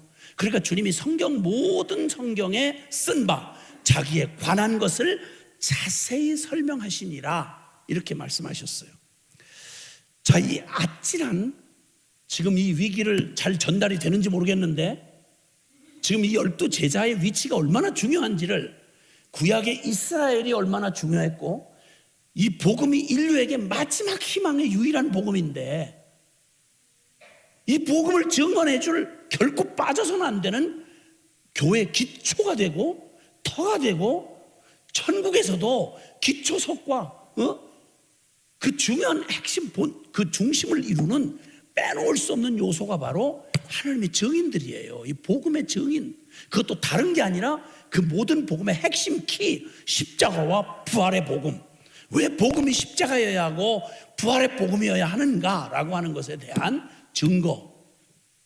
이걸 해야 될 12 제자들이 지금 심각한 위기 가운데, 아시지만 여러분, 여기서 이 엠마오의 2 제자는 아이야 그냥 떠나가는 거예요. 그냥 가는 거야. 그러니까 예수님이 그 부활하시면서 40일 동안밖에 이 땅에 계시지 않았거든요. 근데 우리가 생각하는 위대한 세상적으로 멋있는 부활 기념 대회, 기독교 세계 기독교 무슨 대회 이런 거 안 하셨어요. 기억나시는 대로 한번 성경 기억해 보세요. 우리가 기대하는 세상적으로 멋지게 그냥 때깔나게 기대하는 그런 멋있는 이런 거 하나도 안 했어요. 40일 동안 하신 게 다른 거 없어요. 지질이 정말 못난 것들, 어디다 써먹을 수가 없는 것들. 7 귀신 들렸던 막달라 마리아가 주님의 주님 죽음을 받아들일 수가 없고 너무 큰 충격을 받았던 그 비참했던 여인 하나, 부활하신 첫 시간에 막달라 마리아에게, 울고 있는 마리아에게, 마리아야, 나 살아났잖아. 나야. 어찌하여 산 자를 죽은 자 가운데 찾니? 믿을 수 없는 도마를 위해서 일부러 따로 오셔서 못자국을 보여주시며 창자국을 보여주셔야만 했어요. 엠마오로 가는 제자를 아마 몰라도 반나절은 걸리셨을 것 같아요. 25리 길을 가면서 멈추지도 않아. 이것들이 또 계속 걸어가니까 쫓아가시면서 얘기를 하셔야 되는 거예요. 결국은 나중에 해가 질 때까지 쫓아가시다가 나중에 식사하고야 끝이 났어요. 먹여야 돼. 그래서 말로 해서 은혜 못 받는 것들은 많이 먹이기라 돼야 돼. 이렇게 해서 결국 이 사람이 이랬고요. 아시지만 제자들 중에 7명이 단체로요. 베드로가 또 부추겼지. 또 베드로가 부추겨가지고 예수님 부활한 건 너무 사실이야. 근데 이 부활한 사실 앞에 자신이 그런 꼬라지 주님을 저주 맹세 부인한 자신의 모습으로 주님이 따라갈 수가 없어. 부활의 의미를 온전하게 못 깨달은 거죠. 부활한 사실은 이제 부정할 수가 없어. 빈무덤 봤고, 부활한 주님을 몇 차례 봤고, 부활한 후 세 번째 나타난 사건을 요한복음 21장에 기록하고 있는 사건을 보면 나 고기 잡아 먹으러 갈 거야. 사람 낚는 어부되게 하겠다고 3년만 전에 불러내신 주님 앞에 고스란히 되돌아서 고기 잡으러 가요. 사람 낚는 어부, 난 이제 잽이 안 돼. 나 같은 놈은 틀렸어. 그리고는 뒤로 하고 3년만 그 자리로 다시 돌아가는 거예요. 단체로 7명이. 제자들이 꼴이 이래요. 이거 그냥 여러분 남의 얘기처럼 들으시면 큰일 나는 게, 이분들을 선택하시고 부르신 이분들만의 전무후무한 역사상 유일한, 역사상 실제로 오셔서 구원 역사, 사람이 되어 구원을 이루셨다는 이 증거가 우리 이 역사 속에 최후의 증거가 돼야 될, 이 복음의 터가 될 사람들이 이 사람들이에요. 근데 이 사람들이 지금 자기의 사명을 잃어버린 채 그냥 충격적인 자기 모습에 그냥 찌그러져 가지고 지금 가는 거예요. 베드로와 함께 7명이 디베라 바닷가로 배신의 그물질하러 간 거예요. 거기 쫓아가셨잖아요, 주님이. 쫓아가서 결국 그들 밤새 지칠 때까지 기다리셨다가 아침 조반 다 먹이시고, 저버렸던 그 사명, 내 어린 양을 먹이라고 이렇게 말씀하시잖아요. 이 아슬아슬하고 아찔한 순간을 주님이 40일 동안 주님께서 나타내 보여주시고, 500의 형제들이 승천하시는 모습을 보았는데, 그런데 마지막까지 주님이 남겨놓으신 사람들, 주님의 약속한 걸 기다리며 예루살렘을 떠나지 않고 기다렸던 사람 120문도였어요. 12제자를 포함한. 가룟 유다는 이제 끝났고, 이 아슬아슬한 순간에 이 위기가 얼마나, 오늘 이 말씀을 이렇게 준비하는 중에 얼마나 아찔한지. 이 사람들이 넘어지는 건 개인이 넘어지는 게 아니에요. 역사상 이렇게 중요한 키를 가진 사람들이 이렇다고 하니까 아뜨간 거예요, 이거. 지금 위기라고 말하는 우리를 포함한 한국 교회의 위기를, 열방의 교회가 다 위기죠. 드러내놓고 변절을 했고, 그리고 뭐 동성애다 뭐다, 단순히 이건 성적인 얘기하는 게 아니고요. 교회가 그냥 배교를 한 거예요, 배교. 정통 교단들이. 이 교회는 아무리 허술하게 봐도 역사에 유일하게 하나님 나라를 보여주고, 그리고 주님의 이 유일한 구원의 복음을 가지고 이 구원의 길을 열어줘야 할 유일무이한 기관이 바로 교회란 말이에요. 근데 꼭 이 엠마오의 두 제자의 모습이 꼭 지금 이 위기 가운데 하나님의 부르심을 등지고 떠나가는 그 자리, 원래의 자리를 떠나가는, 아담한 데가 어디 있느냐 하고 안타깝게 찾으시던 있어야 할 그 자리를 떠나서 비참한 모습이 된 채 뻘거벗은 그걸 뻘거벗었다고 육적으로 느끼고 그 비참한 무화과 나무 잎으로 치마를 만들고 그 숨어서 그 우스꽝스러운 짓을 하던 타락한 최초의 인류 아담과 하와의 꼬라지가 고스란히 주님의 아름다운 신부가 되어야 할 교회가, 너 교회야, 너 어디 있느냐? 아담아, 네가 어디 있느냐고 물으시던 주님이 나의 신부야, 너 지금 어디 있느냐? 낙심해가지고 그럴 거라고 믿었는데 나는 안 되네요, 믿어지질 않아요, 이러면서 발 질질 끌고 가는 엠마오의 두 제자처럼 이 위기의 교회가 도대체 어떻게 해야 돌이키며, 예수교회 회복이라고 말했는데 주님 어떻게 이 주님의 교회를, 우리를 말입니다, 뭐 교회라고 하면 너무 객관적으로 들리니까 교회인 우리가 어떻게 하면 복음 다 알고 체험 다 했고 총체적인 복음 앞에 서서 가까이만 복음 앞에 충격을 받고 그 정말 일생에 할 수 없는 결단을 하고 막 용기 있게 믿음의 걸음을 내디신 분들 중에 한 10년만 이렇게 지나가 보면 그러면 이제 나올 거 다 나와요. 실력 다 나오고요. 또 어느 동네에서 지금 또 헷갈리고 앉아 있는지 또 이런저런 소식도 들리고요. 뉴스가 아니고요, 이상한 것도 아니에요. 당연히 있어야 될 것이 있는 거예요. 근데 문제는 잘못된 경험이 복음 다 알아도요, 한때 나도 뜨거웠었어요, 뭐 체험했는데요, 아이고 현실이란 건 그런 게 아니에요 이러고 주저앉아가지고 내가 실패했으니 복음도 결국 별 볼 일 없다, 이런 이상하고도 괴이한 이런 속임에 주저앉은, 더 이상의 자극이 이 사람들한테 12제자, 이게 무슨 자극이 더 필요하겠어요? 무엇으로 이 사람들을 설득하겠어요? 무슨 체험을 하면 예수님 3년 반 동안에 일어났던 죽은 자가 일어나고 부활을 하고 안진뱅이가 일어서고 문둥병자가 깨끗함을 받고 파도가 잠잠게 되는, 여러분 이걸 직접 갈릴리 바다에서 직접 경험한 사람들이 이 사람들이에요. 누가 이 사람들한테 더한 자극을 주며 누가 이 사람들한테 더한 신학 지식을 가지고, 아니 신학이 추구하는 실체가 그림자와 모형을 더듬던 학문을, 그 실체가 되신 예수님을 직접 3년 반을 같이 살았는데, 그분의 입에서 직접 들었는데, 그분의 손길을 직접 경험했는데 누가 이분들을 돌이키겠어요? 최후의 자극, 최고의 기적과 증거를 가졌던 사람들이 낙심을 하면 누가 일으키죠? 무엇으로 회롭게 될 수 있을까요?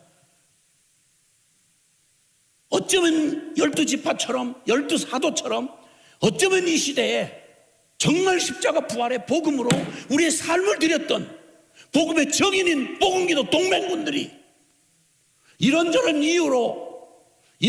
이유로 부끄럽게 뒷도 놓고, 알 거 다 알아요, 다 경험했었어요. 그런데 뭐 그것도 뭐 안 되던데요, 잘 안 되던데요. 뭘 어떻게 했는데 안 돼? 뭘 알았는데?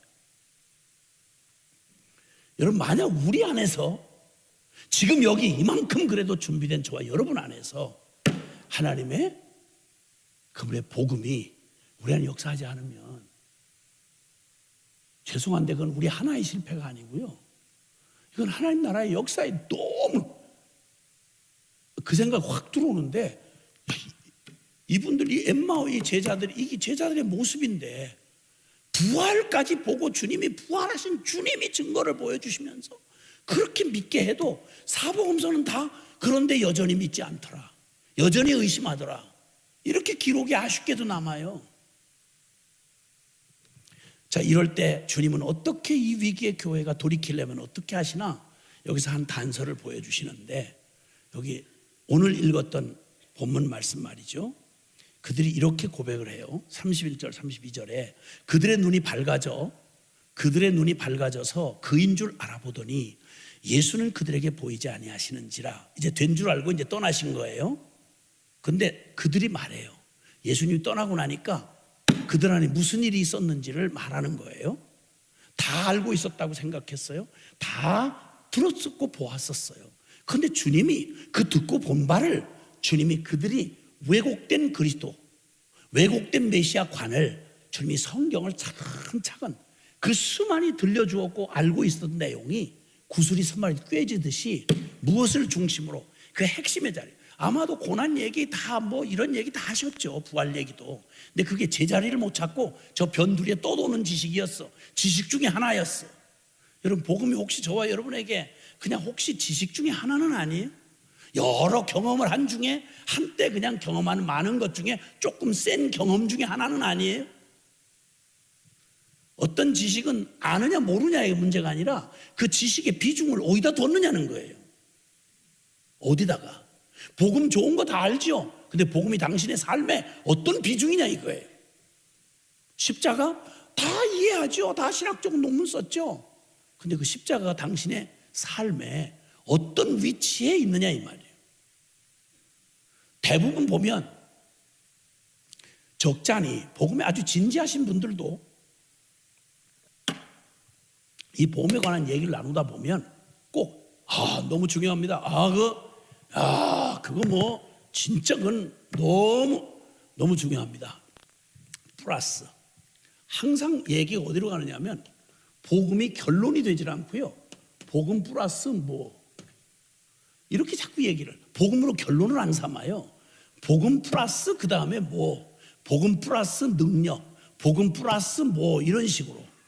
그러니까 복음은 전에는 한 10% 취급했는데 지금은 한 복음을 그래도 한 50% 취급한다는 거예요. 그런데 플러스 복음만 가지고는 안 되더라는 거예요. 현실이 만만한 게 아니라는 거예요. 그 복음 플러스 뭐. 그러니까 그 모든 것이 중요한 주제를 얘기해도 이 모든 얘기의 결론이 복음이 돼야 되는데 복음은 중요한 기초로 시작해서 항상 관심사의 핵심을 차지하고 있는 건 십자가가 아니야. 복음이 아니야. 복음이 결론이 아니야. 그리고 거기다 플러스 뭐라고 얘기하는 거예요. 이 제자들이 이러지 않았어요? 이 사람들이야말로. 근데 주님이 뭐라고 말씀한 거 아니? 모세의 글과 모든 성경을 얘기하시면서 그리스도가, 그 결론이 그리스도가 이런 고난을 받고 자기의 영원한 영광에 들어가야 할 것이 아니냐? 그러시면서 성경 전체의 결론이 바로 자기에 관한 것, 예수 그리스도에 관한 것을 얘기하시는 거예요. 조금 더 지나면요, 여기 이 본문에서 누가복음 44절에 보면요, 24장 44절에 보면 또 이르시되 내가 너희와 함께 있을 때에 너희에게 말한 바 곧 모세의 율법 현자의 글 시편에 나를 가리켜 기록된 모든 것이 이루어져야 하리라 한 말이 이것이라. 성경 전체를, 구약 전체의 결론이 바로 나를 가리켜 말한 거다 이렇게 말씀하시고요, 그들의 마음을 열어 성경을 깨닫게 하시고 46절 또 이르시되 이같이 이 결론은 나에 대한 모든 성경이 나에 대한 얘기였고 모든 성경 예언약과 새언약의 중심이 핵심이 바로 예수 그리스도고, 예수가 이르시되 이같이 그리스도가 고난을 받고 제3일에 죽은 자 가운데 살아날 것과 그 결과 47절 그의 이름으로 죄사함을 받게 하는 회개가 예루살렘에서 시작하여 모든 족속에게 전파될 것이 기록되었으니 너희는 이 모든 일의 증인이라. 아멘. 아멘. 그냥 세례하고 침례하고 중요한 기초예요. 중요해요. 그 다음에 또 더 깊이 알아야 돼요. 수많은 주제를 갖다가 이슈를 요거 기초라고 생각하고 그러다 컬컬하면 가끔 끄집어내는 저 창고에 모아둔 중요한 호적같이 한 번씩 열어보는 이런 정도로 복음을 취급했던, 그러니까 아무 일도 안 일어나는 거예요. 주님이 그 결과 그렇게 거듭난 사람, 이 복음이, 십자가와 이 부활의 복음이 그의 이름으로 무엇을 이루게 하는 거 아니? 죄사함을 받게 하는 회개가 예루살렘에서부터 시작하여 모든 족속에게 전파될 것이 기록되었다라고 이렇게 말씀하십니다. 다른 거 없이 주님은 이렇게 말씀하고요, 그 49절에 보면 볼지어다 내가 내 아버지께서 약속하신 것을 너에게 보내리니 너희는 위로부터 능력으로 입혀질 때까지 이 성에 머물라 하시니라. 여기서 주님이 이 마음을 너희가 이 말씀을 우리가 그 말씀을 풀어주실 때, 성경을 풀어줄 때 무슨 내용으로 풀어주셨는지를 여기 지금 앞뒤를 살펴보면 정확해요. 그리스도, 예수 그리스도가 성경의 모든 핵심이고, 모든 성경의 구약의 이스라엘의 뭐 제사다 율법이다 하는 모든 건 그림자와 모형이야. 이 모든 게 다 그리스도로 이루어졌고, 그 이루어진 완벽한 구원자이신 예수 그리스도가, 그분이 우리에게 참된 복음이 되시기 위해서 이루신 복음의 핵심은 십자가와 부활이다 이 말입니다. 예수와 함께 죽고 예수와 함께 다시 살아서 이제 내가 사는 게 아니요 오직 내 안에 그리스도께서 사신다 하는 이 놀라운, 모든 하나님을 잃어버렸던 인류에게, 에덴을 상실했던 인류에게 꿈도 꿀 수 없었던 가장 완벽한 복음, 영원한 복음, 그게 바로 주님이 이루신 완벽한 메시아가 되신 예수 그리스도가 그 자격을 완전히 갖추시고 육신을 입으시고 내가 되어 내가 죽어야 될 죽음을 완벽하게 내 이름과 내 자격으로 주님의 공의를 완벽하게 이루어내시고, 우리의 죄를 위하여 죽으시고, 죽은 지 사흘 만에, 장사 지는 바 되었다가 사흘 만에 다시 살아나사, 할렐루야. 이 완벽한 부활의 이 십자가 부활을 통해서 나와 함께 연합하여 나의 저주받은 옛자, 울어도 몸부림쳐도 망한 이스라엘처럼, 실패할 수밖에 없는 12제자처럼 끝장날 수밖에 없는 나를 완전히 이제 내가 아니라 오직 이제는 그런 나, 죽을 때까지 확인하게 될 건 나로서는 어떤 희망도 없고 나는 연구할 것도 낙심할 것도 없이 원래 그게 나예요. 그러기에 오직 믿음으로 사는 거야, 의인은. 할렐루야. 이 일을 이루신 주님의 복음이 우리에게 이뤄놓으신 사실, 이 사실을 주님께서 우리에게 말씀하실 때, 주님 바로 이 십자가의 그리스도를 믿게 될 때 이 사실을 완전히 우리에게 그 진리를, 다른 진리가 아니라 이게 결론으로, 복음이 결론으로 받고, 그리고 복음의 실제 내 영혼이 아멘하여 복음과 연합되는 일을 위해서 내 영을 창조하신 성령님을 분명히 역사 속에 약속한 대로 오순절날 성령이 오실 거다, 아버지의 약속한 이걸 기다려라. 성령님은 다른 일을 하러 오신 게 아니라 그들이 듣고도 실제가 되지 못했던, 뒤엉켜 있었던 바로 이 복음을 성령이 오셔서 우리의 영을 창조하신 분이니까, 우리의 지각 작용이 아니라, 정적인 동의가 아니라 내 영혼까지 믿어지면 인간은 요지부동이에요. 그러면 결론이에요. 할렐루야. 내 영혼을 지으신 분이기에 내 영혼이 언제 감동이 되며 언제 그것이 믿어지는지를 성령님이 잘 아시니까 내 영혼과 양심을 흔들어서 십자가 복음 앞에 벌거벗은 것처럼 서게 하시고, 예수 죽음이 내 죽음으로 받아들여질 때까지 성령께서 나를 감동하시고 풀어주시고 심령을 뜨겁게 해주셔서, 아, 주님의 죽음이 내 죽음이구나, 십자가에 생생하게 부딪혀서 나 죽은 십자가에서 이제는 내가 아니요 오직 예수 그리스도가 나의 전부가 되도록 내가 사모하며 갈망하며 예수님을 전부로 받아들이도록 성령이 역사하시도록, 그 일을 역사 속에 십자가 사건이 영단번 이루어진 것처럼 역사 속에 확증해 준 사건이 오순절 사건인데, 이 증인들을 여기까지 쓰시려고 12제자들을 여기까지 붙들고 계시다가 이제 됐니? 기다려라. 주님이 승천하시고 열흘 동안 다른 거 아무것도 없이 오직 한 마음으로 이 결론난 진리가, 결론난 우리의 심령을 뜨겁게 하신 진리의 결론을 가지고 주님 기다렸던 때, 오순절날이 이름에 성령이 약속대로 오셔서 요엘서에 약속한 대로 내가 말세의 남종과 여종들에게 성령을 물붓듯 부어주리라. 그리고 그 요엘서의 약속은 다른 게 아니라 늙은이든 젊은이든 아비들이든 꿈과 환상과 예언을 할 것인데, 그때 온 천지를 뒤흔드는 기적 같은 일이 일어나는데, 바로 그때 누구든지 주의 이름을 부르는 자는 구원을 얻으리라. 할례 세례 없이도, 혈통으로 유대인으로 안 태어났어도 하나님이 이루신 예수 그리스도 안에서 아브라함의 믿음의 복을 그대로 누리는 완전한 자격자로 주님이 삼으셔서 누구든지 천하 만민에게 진짜 복음이 된 이 단순 명확한 십자가 부활의 이 복음, 예수 그리스도의 이 복음을 전해주기만 하면, 성령이 그걸 믿게 하는 순간 율법으로도 안 되고 혈통으로도 안 되고 몇천 년을 그렇게 실패하고 내려왔던 이스라엘의 그 끔찍한 절망이 아니라 오직 의인은 믿음으로 말미암아 살리라.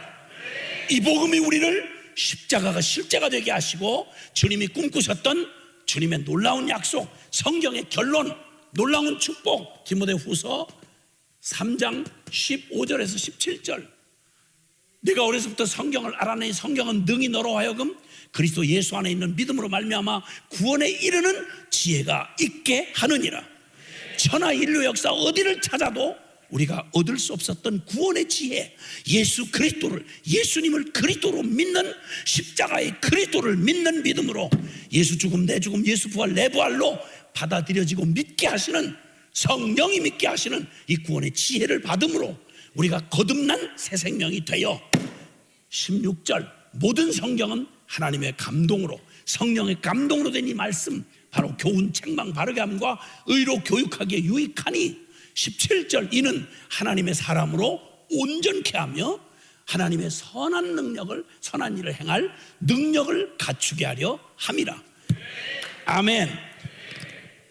우리의 존재를 거듭난 새 생명이 되게 하시고, 그리고 우리가 내 힘이 아니라 오직 주의 거룩한 권능으로 주님의 선한 일을, 사명을 감당하는 존재와 사명을 온전히 새롭게 하시는 이 주님의 기적 같은 복음이 우리에게 결론이 되고 실제가 되리라. 하나님의 말씀 성경으로, 주님의 진리의 복음으로 말입니다. 아멘.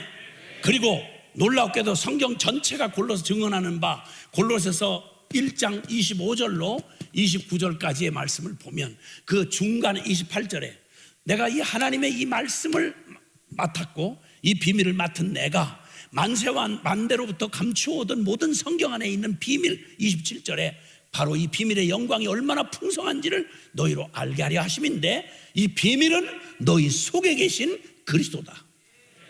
영광의 소망이니라. 할렐루야.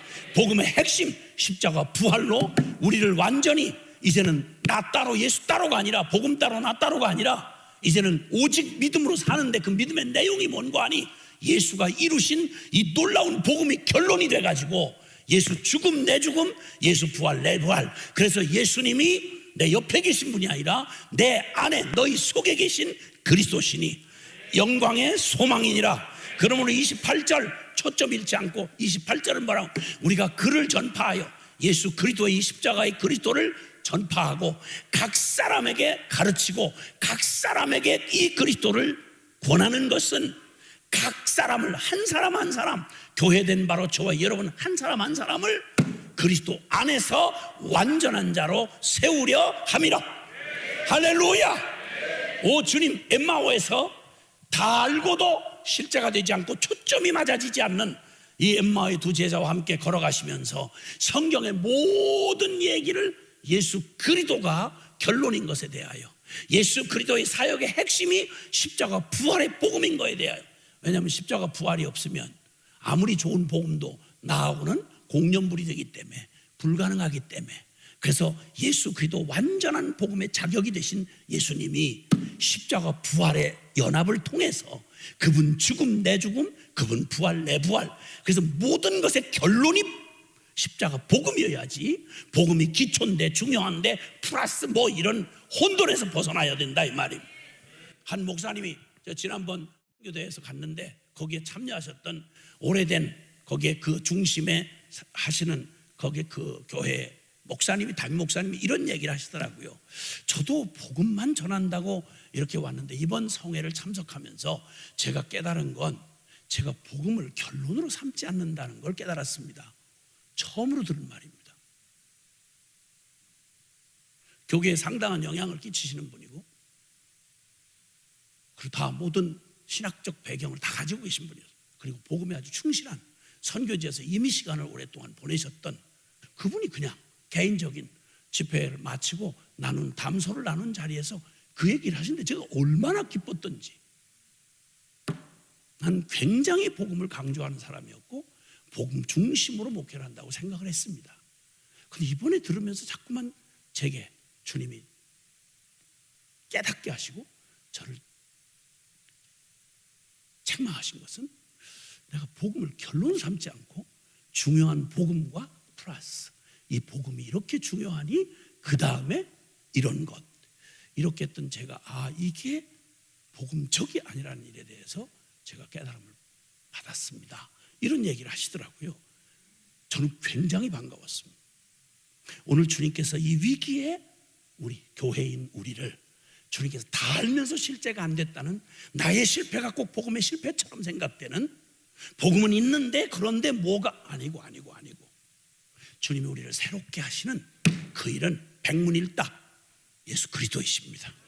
그래서 그 성경의 복음으로 돌아가면 저기서 그가 말할 때 우리에게 성경을 풀어주실 때에 성경을 풀어주실 때 우리 속에서 마음이 뜨겁지 않더냐? 여러분 내 마음에 복음이 흥했던 곳에서 우리 삶의 방향을 뒤흔들어 놓았고 방향을 바꾸게 하시고 안 되던 나를 벌떡 일어서게 했던 여러분 복음이 부딪혀서 십자가를 통과하시던 그 복음 앞에 서셨던 그때 내 마음에 복음이 흥했던 곳에서 주님이 우리의 영혼 안에 늘 듣고 아는 복음인데 이 복음이 그 성경을 우리에게 다시 풀어주실 때에 진짜 복음이 결론이구나 십자가 부활의 복음이 바로 나였구나 라고 하는 사실을 깨달을 때 우리 속에서 마음이 뜨겁지 아니하더냐? 진리로 마음이 뜨겁지 않더냐? 사랑하는 여러분 저는 주님 앞에서 이제 하나님이 우리에게 새로운 무슨 2000년 묵었으니 새로운 새 시대의 새 복음이 아니라 바로 옛날 그 복음 말입니다. 영원히 변치 않는 그 복음 말입니다. 그래서 주님께서 베드로전서 1장 23절 이하에 말씀한 것처럼 너희의 거듭난 것이 썩어질 씨 오래가면 변질되는 썩어질 씨로 된 것이 아니요 항상 있고 살아있는 하나님의 말씀으로 된 것이니 사람은 풀과 같고 그 영광은 풀의 꽃과 같아서 풀은 마르고 꽃은 시들고 변하지만 그러나 하나님의 말씀은 세세토록 있도다 하였으니 너에게 전한 복음이 바로 이 영원한 하나님의 말씀이다. 우리 교회가 회복되는 길은 이 주님의 진리가 귀로 듣고 신학으로 동의한 게 아니라 그걸 풀어주실 때 십자가 복음으로 내가 그 벌거벗은 영혼으로 십자가 앞에서 치열하게 고민하면서 그 십자가의 복음에 부딪힐 때 내 마음이 뜨겁지 않더냐? 그 십자가가 바로 나의 십자가고 그 부활이 나의 부활인 것을 알게 될 때 천하에 누가 덤벼도 누구도 흔들 수 없는 교회는 일어서는 것입니다. 여러분 내 마음에 복음이 흥했던 그 자리 십자가 앞에서 덜덜 떨면서 그 가련하고 비참했던 속아왔던 난 줄 알았던 이 병든 자아의 죽음이 선고되고 받아들여진 그 자리 거기서 내가 아니고 오직 그리스도가 나의 인생의 전부가 되고 목적이 되고 그 모든 가치가 되는 여러분 그 놀라운 일이 일어났던 바로 그 자리 이리로 돌아가야 하는 것입니다. 여러분 주님이 우리의 속에서 마음이 뜨겁지 않더냐? 진리로 성경의 복음의 진리로 마음이 뜨거워질 때까지 사랑하는 여러분 여기 계신 여러분이 주님 앞에서 정직한 영혼으로 이 복음 앞에 쇼하지 말고 가면 무도하지 말고 변명도 놓지 말고 나는 이렇게 주님을 위해 헌신하고 희생했으니까 이 정도 죄쯤은 어설프게 끄슬리고 복음을 멋있는 사역 도구로 받았던 사람들 중에 복음 하면서 효과는 많이 보는데 여전히 그런 이상한 사단의 속임에 속아서 복음 하면서 너무 부끄럽게 그 추접하고 입에 담기도 싫은 그런 정말 치졸한 아니 사악한 성적인 죄를 저지르고 여전히 세속적인 미련을 포기하지 않는 복음하고 같이 갈 수 없는 이상하고 괴이한 복음이 없을 때는 그러더니 복음을 해보니까 장사가 잘 되거든 사람들이 충격을 받거든 그래서 바울은 언제든지 말했습니다. 나는 남에게 도리어 나를 날마다 쳐서 복종케 함은 남에게 전파한 후에 내가 버림이 될까 두려워함이라고요. 여러분 복음은 언제 한번 치고 지나가는 게 아니라 날마다 오직 믿음으로 의인은 믿음으로 말미암아 살리라. 믿음에서 믿음인 것입니다. 여러분 처음 주님을 만날 때 그 감격과 그 뜨거움으로 날마다 주님이 우리의 심령을 뜨겁게 해주셔야 합니다. 이 힘으로 살아야 합니다. 그러면 반드시 주님은 우리의 삶에 이 복음을 가진 교회여 복되도다. 이 믿음을 가진 의인이여 너는 강하도다. 교회는 영영하리라. 예수 교회의 영영 왕성하리라. 예, 우리는 실패하고 희망을 불쌍하게 가련한 희망을 가지고 교회 회복을 말하는 게 아니라, 교회 회복은 교회 회복이라고 하는 말 자체가 조금 부끄러울 만큼 교회는 절대 망할 수가 없습니다. 예수 그리스도가 머리이신 주님의 거룩한 교회는 세상을 반드시 구원하고야 말 것입니다. 그런데 문제는 가장 중요한, 정말 중요한, 여기 계시는 저와 여러분 한 분이 나 하나 성공하고 실패하는 그런 거 아니라니까요. 12제자가 그토록 인류 운명을 마지막 그 키맨처럼 중요한 것처럼, 그래도 복음 앞에 서 있다고 하는 저와 여러분은 나 한 사람의 얘기가 아니에요. 이 복음에 증인된 너무도 소중한 바로 이 복음을 가졌던 저와 여러분의 가슴이 진리로, 다른 흥분 말고, 다른 인간적인 다른 거 말고 진리로 내 마음이 뜨거워질 때까지 항상 주님 경외함으로 복음 앞에 나가셔야 합니다. 그러면 반드시 우리는 주의 영광을 보게 될 것입니다. 우리 두 손을 좀 높이 드십시다.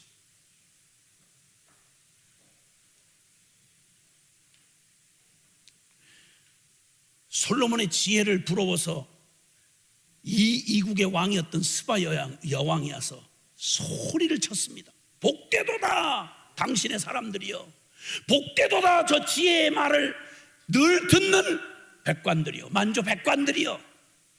솔로몬과 비교할 수 없는 예수 그리스도를 생명으로 만나고 십자가 이거 기가 막힌 사랑으로 만난 저와 여러분은 그냥 하나 간신히 받은 복음이 아닙니다. 우리 교회 간신히 붙들고 있는 교리가 아닙니다.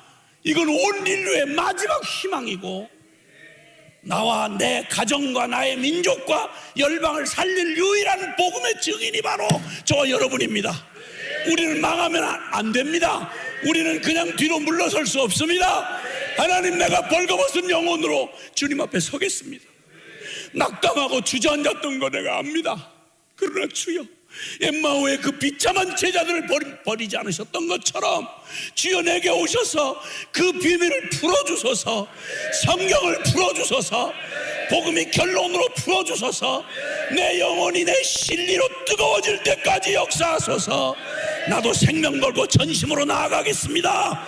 배부른 짓 하지 않겠습니다. 주님 떠나면 난 죽습니다. 다 같이 주여 간절히 부르고 통성으로 기도합시다. 주여, 주여.